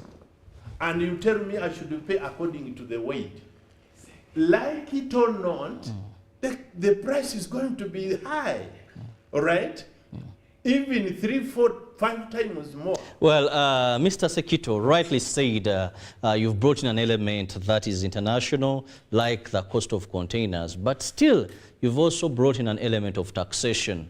One thing that I want us to get clear, we don't want to have a double loss. Yes, many times traders call upon government to reduce taxes. But even the few incidents where we've seen either taxation reduced or issues that have caused the rise being dealt with. For example, we had fuel shot up because of COVID testing at Abusia, Malaba border, where the truck drivers said because of this we are going on strike. Even when that was sorted, and they said freely go, fuel prices have never gone down. So won't we see a double loss where government loses the tax, but because there is no clear regulation, the commodities still remain high? Your people have, once for you shoot, I've never heard that because taxation on this has been reduced, because every budget, there are some items exempted or slightly they get a reduction. But that is never reflected to the final consumer. Let me tell you, if you chose to be a trader, profit maximization is the object. The reason why we are traders is we must sell for a difference. For as long as the rules and regulations and the demand and supply constraints allow, somebody would maximally exploit you. What controls this is one. If production is high, there is no way you will increase the prices because other players will reduce it and you'll follow suit. For items that must be controlled like the three, water, electricity, and fuel, the government does not control fuel. So deliberately, the law has not been amended to that effect. Whom do you blame? A business person is not a charitable organization. This is the business that we chose to do.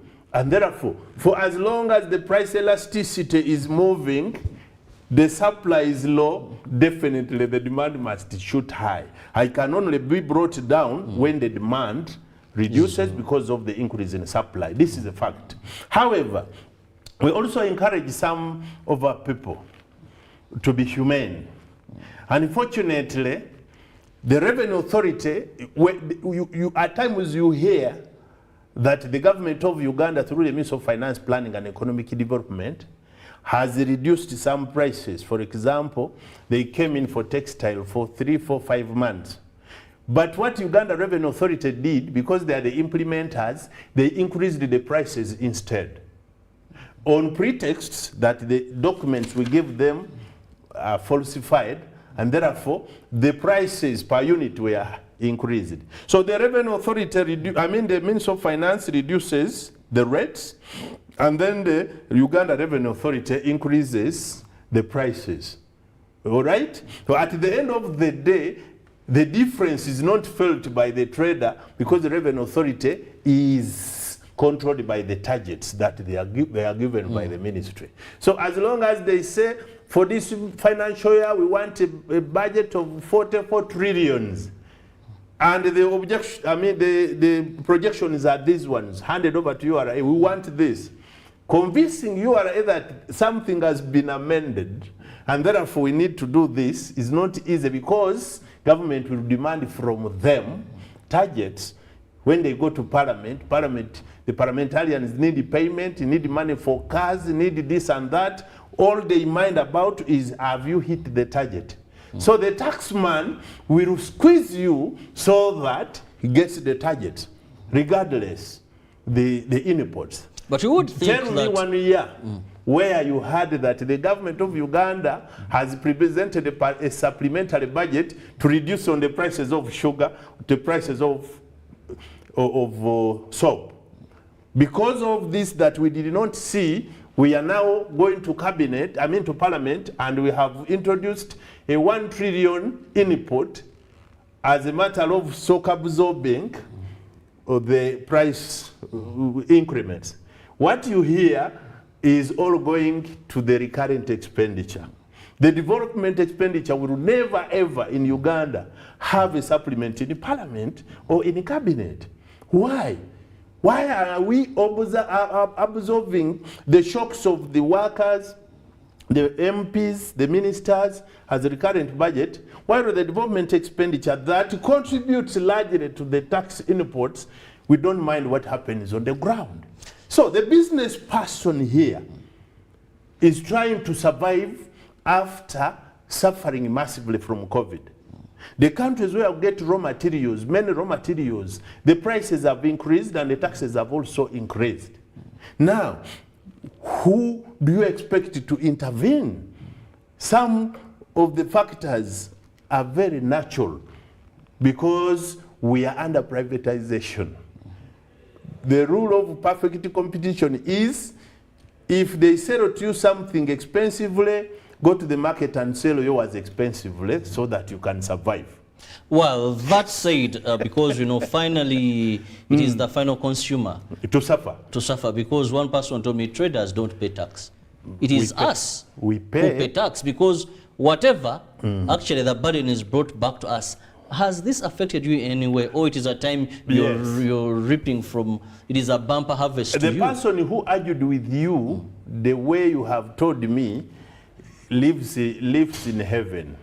If he lived on earth, must have known that there is no trader that is not a consumer. I deal in electronics. I am a consumer of bread. I'm a consumer of meat. I'm a driver. So I pay for fuel. So every trader is a consumer in a different way. If I squeeze you here, somebody is waiting me to squeeze in the other angle. So we are all suffering the same.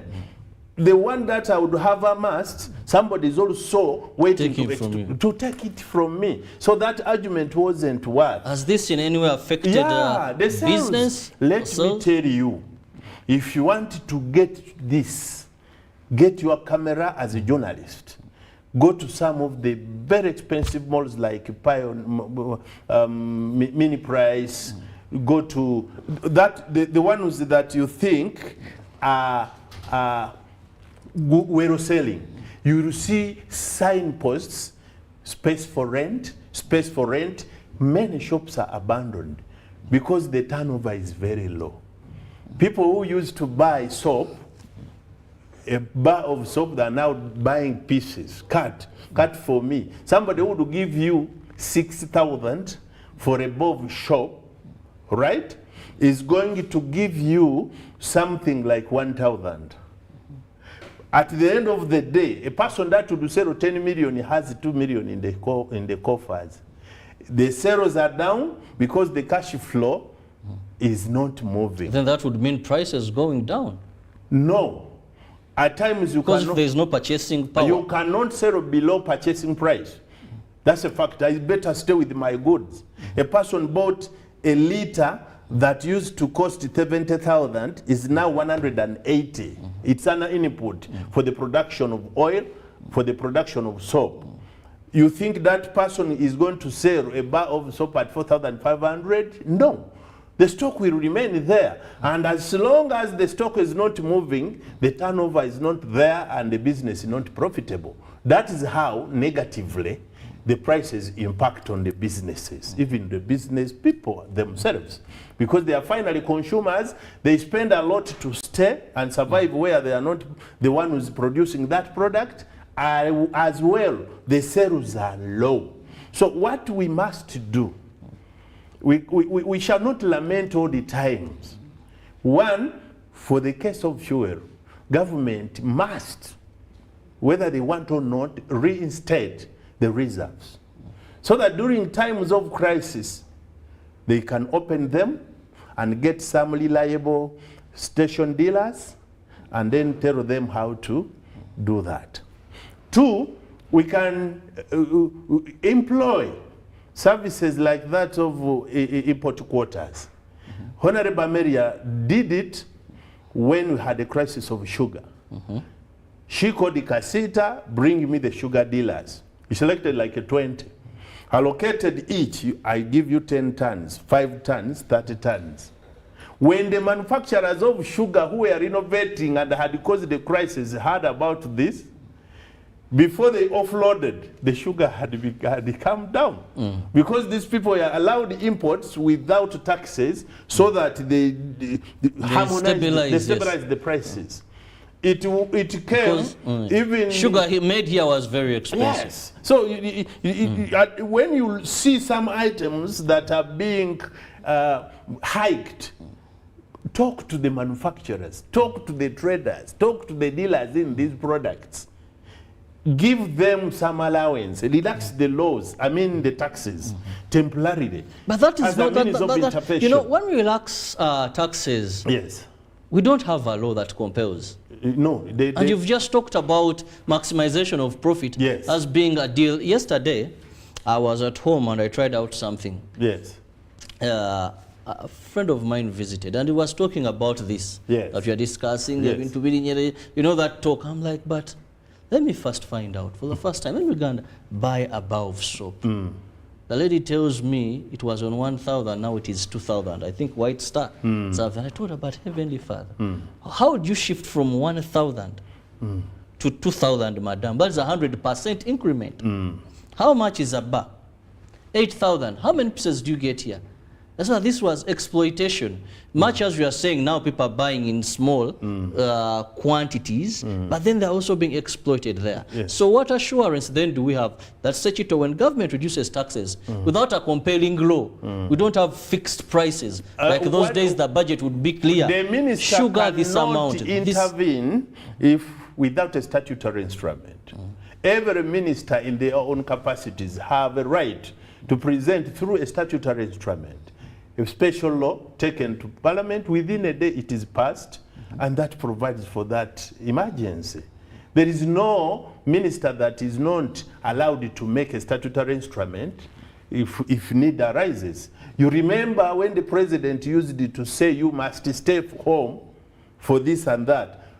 Before the day breaks, the Minister of Public Service will have made a law by the minister, and it becomes a statutory instrument, and it is a law.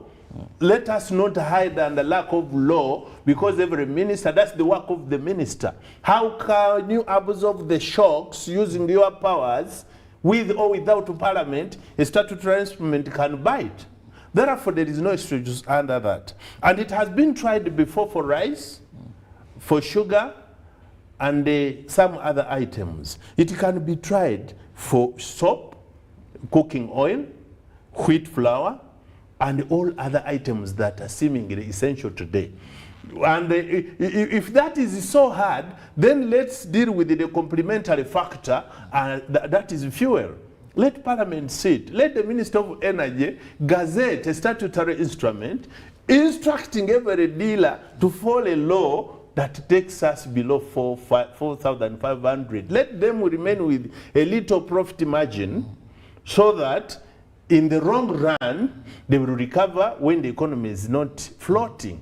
So it all takes... And some have proved cynical, if I may use that word, yes, where they no longer display the prices. You go to the pump, that one is an illegality. That is when they will tell and you, if you report that to Minister of Energy, with UNBS, they would go and close that petrol station. That is illegal outrightly. You must show me how much I should buy a liter, so that I know if I give you 10,000, how many liters do I pick. That's not for laxity. It is a rule that it must be displayed, and what you display is what must appear as per the liters. Or else, if you don't do that, you buy 10 liters, and at the end of the day you get 8 or 7 liters, and you will cause an accident, because you usually know how much your car takes. If it is lacks petrol and you didn't know, what might happen might not be good for either the motorists or the travelers. Casita, as a body you speak for, you seem to have solutions whenever we have crisis. I've hosted you several times on TV and radio, and you guys have solutions. What happens? Is this body not respected? Do you lack the competency? Do you don't know where to address such issues? We have researchers, we have permanent workers, not less than 6. And we have very good working relationship with every department of government. Unfortunately, some of the decisions that are being taken are not economic reason, are not economic based, are political based. For example, you go to the Ministry of Finance. You sit this side, they are the other side. You tell them, if we increase the prices of textile and garments to this, uniforms per piece should be like 400,000 other than 100,000. They said, yes, this is true, but what do? We have an order from above. So whoever is called above must always be careful in listening to some of these technical people. They have the tools to regularize, they have the tools to control to some of the issues. Unfortunately, they are being politically held. Because of positions, I'm telling you, there is something very funny with this country called Uganda. You go make research and investigations, you find out a company that caused that they introduce taxes on imports, that these people manufacture, why some prices are being hiked, the guise of protecting the local industries. And that is also a very big problem, actually. So I remember somebody during the had times of COVID-19, Yes. we had companies here that assured us Yes. of capacity. Yes. It was funny. I did an investigative story on this. When I identified that one of the companies, when it came to making masks, Yes. I found their dealers in Chiembe. Yes. You know what I'm talking about, Issa? I know everything. And they were collecting textile. And they are collecting textile that is imported. Yes. And then taking. And I said, but you said you have the capacity. No, they don't have the capacity. They don't have, for example, in the textile industry, the research we made, even accredited by Uganda Bureau of Statistics and Ministry of Finance, they cannot supply even 3% of the demand of textile in Uganda. But they are given a privilege so that we close grow the rest our of home the industries. quotas, Yes. and then they can grow. So you were asking them, why don't you do it like the way Kenya and Tanzania did it? They mastered on 2 products in the textile industry, Chikoi and the Kitenge, because they can massively produce it. So they are bringing Kikoi and the Kitenge in Kenya or Tanzania, you pay 50% of the import duty. The rest of the products, you pay 25%. In Uganda, they almost wanted to capture everything with no speciality at all, just distorting the entire market, and the prices shoot up. You know why? When you increase the taxes, a person who would buy 10 containers will go for groupage cargo, 5 people in 1 container. At the end of the day, because of economies of scale or lack of it, if you buy little, you pay higher. If you buy many items, you pay little in prices. That trickles down up to the final consumer. And the worst regarding that is when you find imported goods cheaper than those made home. Yes. There are factors. Economically, there how are do you factors explain that that? lead to that. Some of them include the electricity, water bills. I see companies that pay 1 billion per year in costs of electricity because of the prices that are being charged per unit. So, but also the economies of scale, like I told you. If you go here and somebody produces 4 bales, 10 bales, the price of a person bringing 4,000 barrels from China must beat you because of economies of scale. A manufacturer would consider you because you are buying so much and the capacity to produce is higher, so the prices will come down. For you, producing 10 t-shirts is a full day. So what do you think you are going to cause on the market? Just distortions and increments in prices. You find cooking oil made in Uganda more expensive than that imported. Yeah, because you find rice grown in Uganda very expensive than that imported. Yes. Some of the factors really for that are some of the farms or the sources of the raw materials from the countries, from the production countries, are massive, are produced massive. We have small outgrowers and very small plantations around. However much you'd want to push the volumes higher, you are limited in what you supply on the market. Therefore, the prices must not come down. What you do, you create laws that increase prices on the imported items, but from the countries where we get these items, they grow more, become very sizable, and at the end of the day, they will compete with us even if we restricted on the prices or the taxes payable here. So we must scale up, and we must particularly specialize. We have some factories pretending to be making textile here. We are always bothering them. Can you specialize and pick 1, 2, 3 items for which we shall not be allowed to import?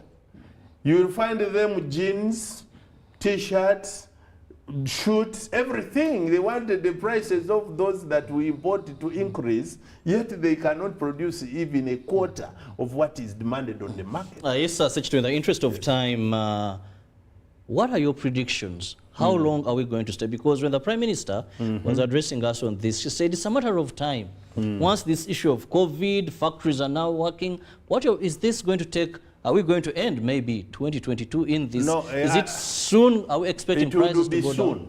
down? If the budget estimates for July 2020 to 2023 are projected well, with a very open ear to the private sector. Because we go out, we are also here. We know what happens in China. We know what happens in Vietnam. We know what they are going to produce today, and you are ignoring our facts. You go because you want money spent on your priority areas, you do that. The recurrent expenditure supersedes the development expenditure. Administration of all these political offices are highly facilitated at the detriment of people who are borrowing. Government of Uganda borrows more than the private sector is doing. So you line on the same queue when you want 2 billion to improve your capacity to produce. Also, government brings instruments wanting the same loan. Where would the lender give the money? Definitely. Government is more assured of paying, and there's nothing. And therefore, the moment we are lying in the same queue with the government borrowing and the private sector players borrowing, at this disadvantage is going to be there. So we must listen to the private sector. We have submitted our views. Okay. Last week, I'm the chairman of the Trade and Industry Committee at the PSFU. I had a meeting last week on Thursday, and we are going to appear to the Parliamentary Committee on Budgeting so that we try to adjust some of the interventions that they have proposed. For as long as what they are going to pass our hand is on, definitely the prices will come down.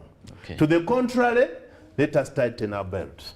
Well, I want to thank you so much, Issa Sechito, who is the spokesperson of Kampala City Trade Association, now Casita, Uganda, for having found time. Thank you so much for honoring our invitation, more so in this fasting period. I know many brothers in the Islamic faith reserve everything to concentrate. But thank you for that. And of course, I want to give room to the man who is smartly dressed today. I rarely see a man put on a pink blazer.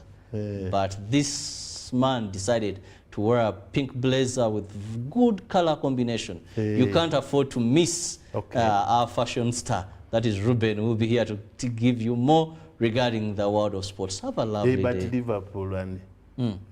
Okay. Is he coming to talk about it?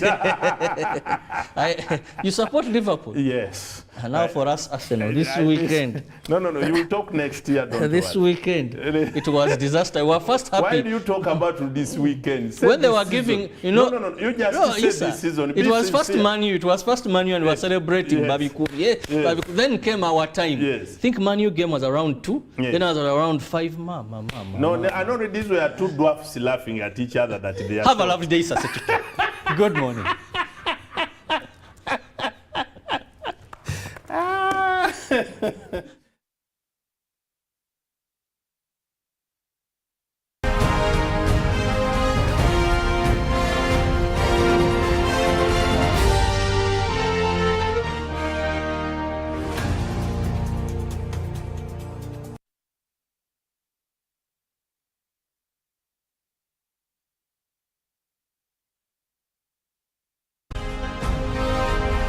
Live from UBC Studios in Kampala. This is Good Morning Uganda.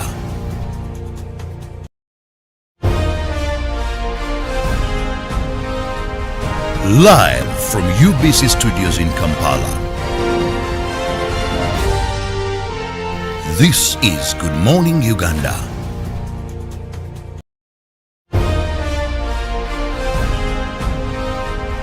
Live from UBC Studios in Kampala. This is Good Morning Uganda.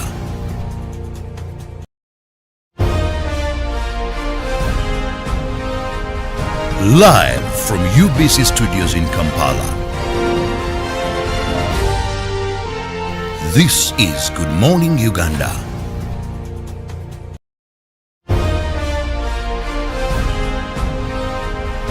Live from UBC Studios in Kampala. This is Good Morning Uganda.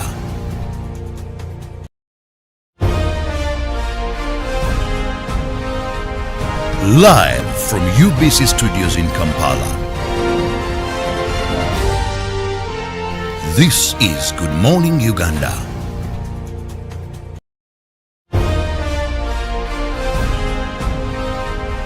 Live from UBC Studios in Kampala.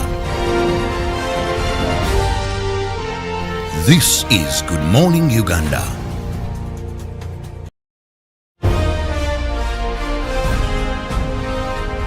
Live from UBC Studios in Kampala.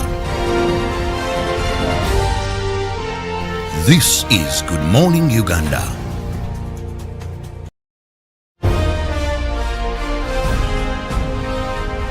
Live from UBC Studios in Kampala. This is Good Morning Uganda.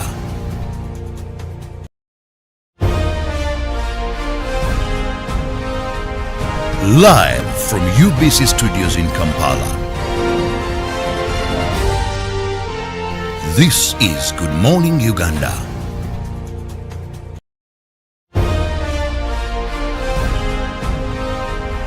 Live from UBC Studios in Kampala. This is Good Morning Uganda.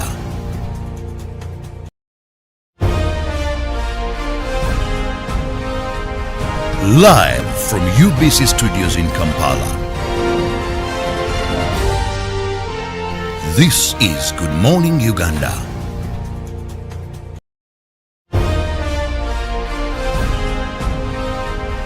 Live from UBC Studios in Kampala. This is Good Morning Uganda.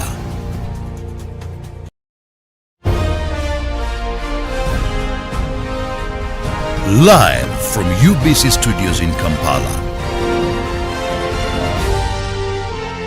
This is Good Morning Uganda.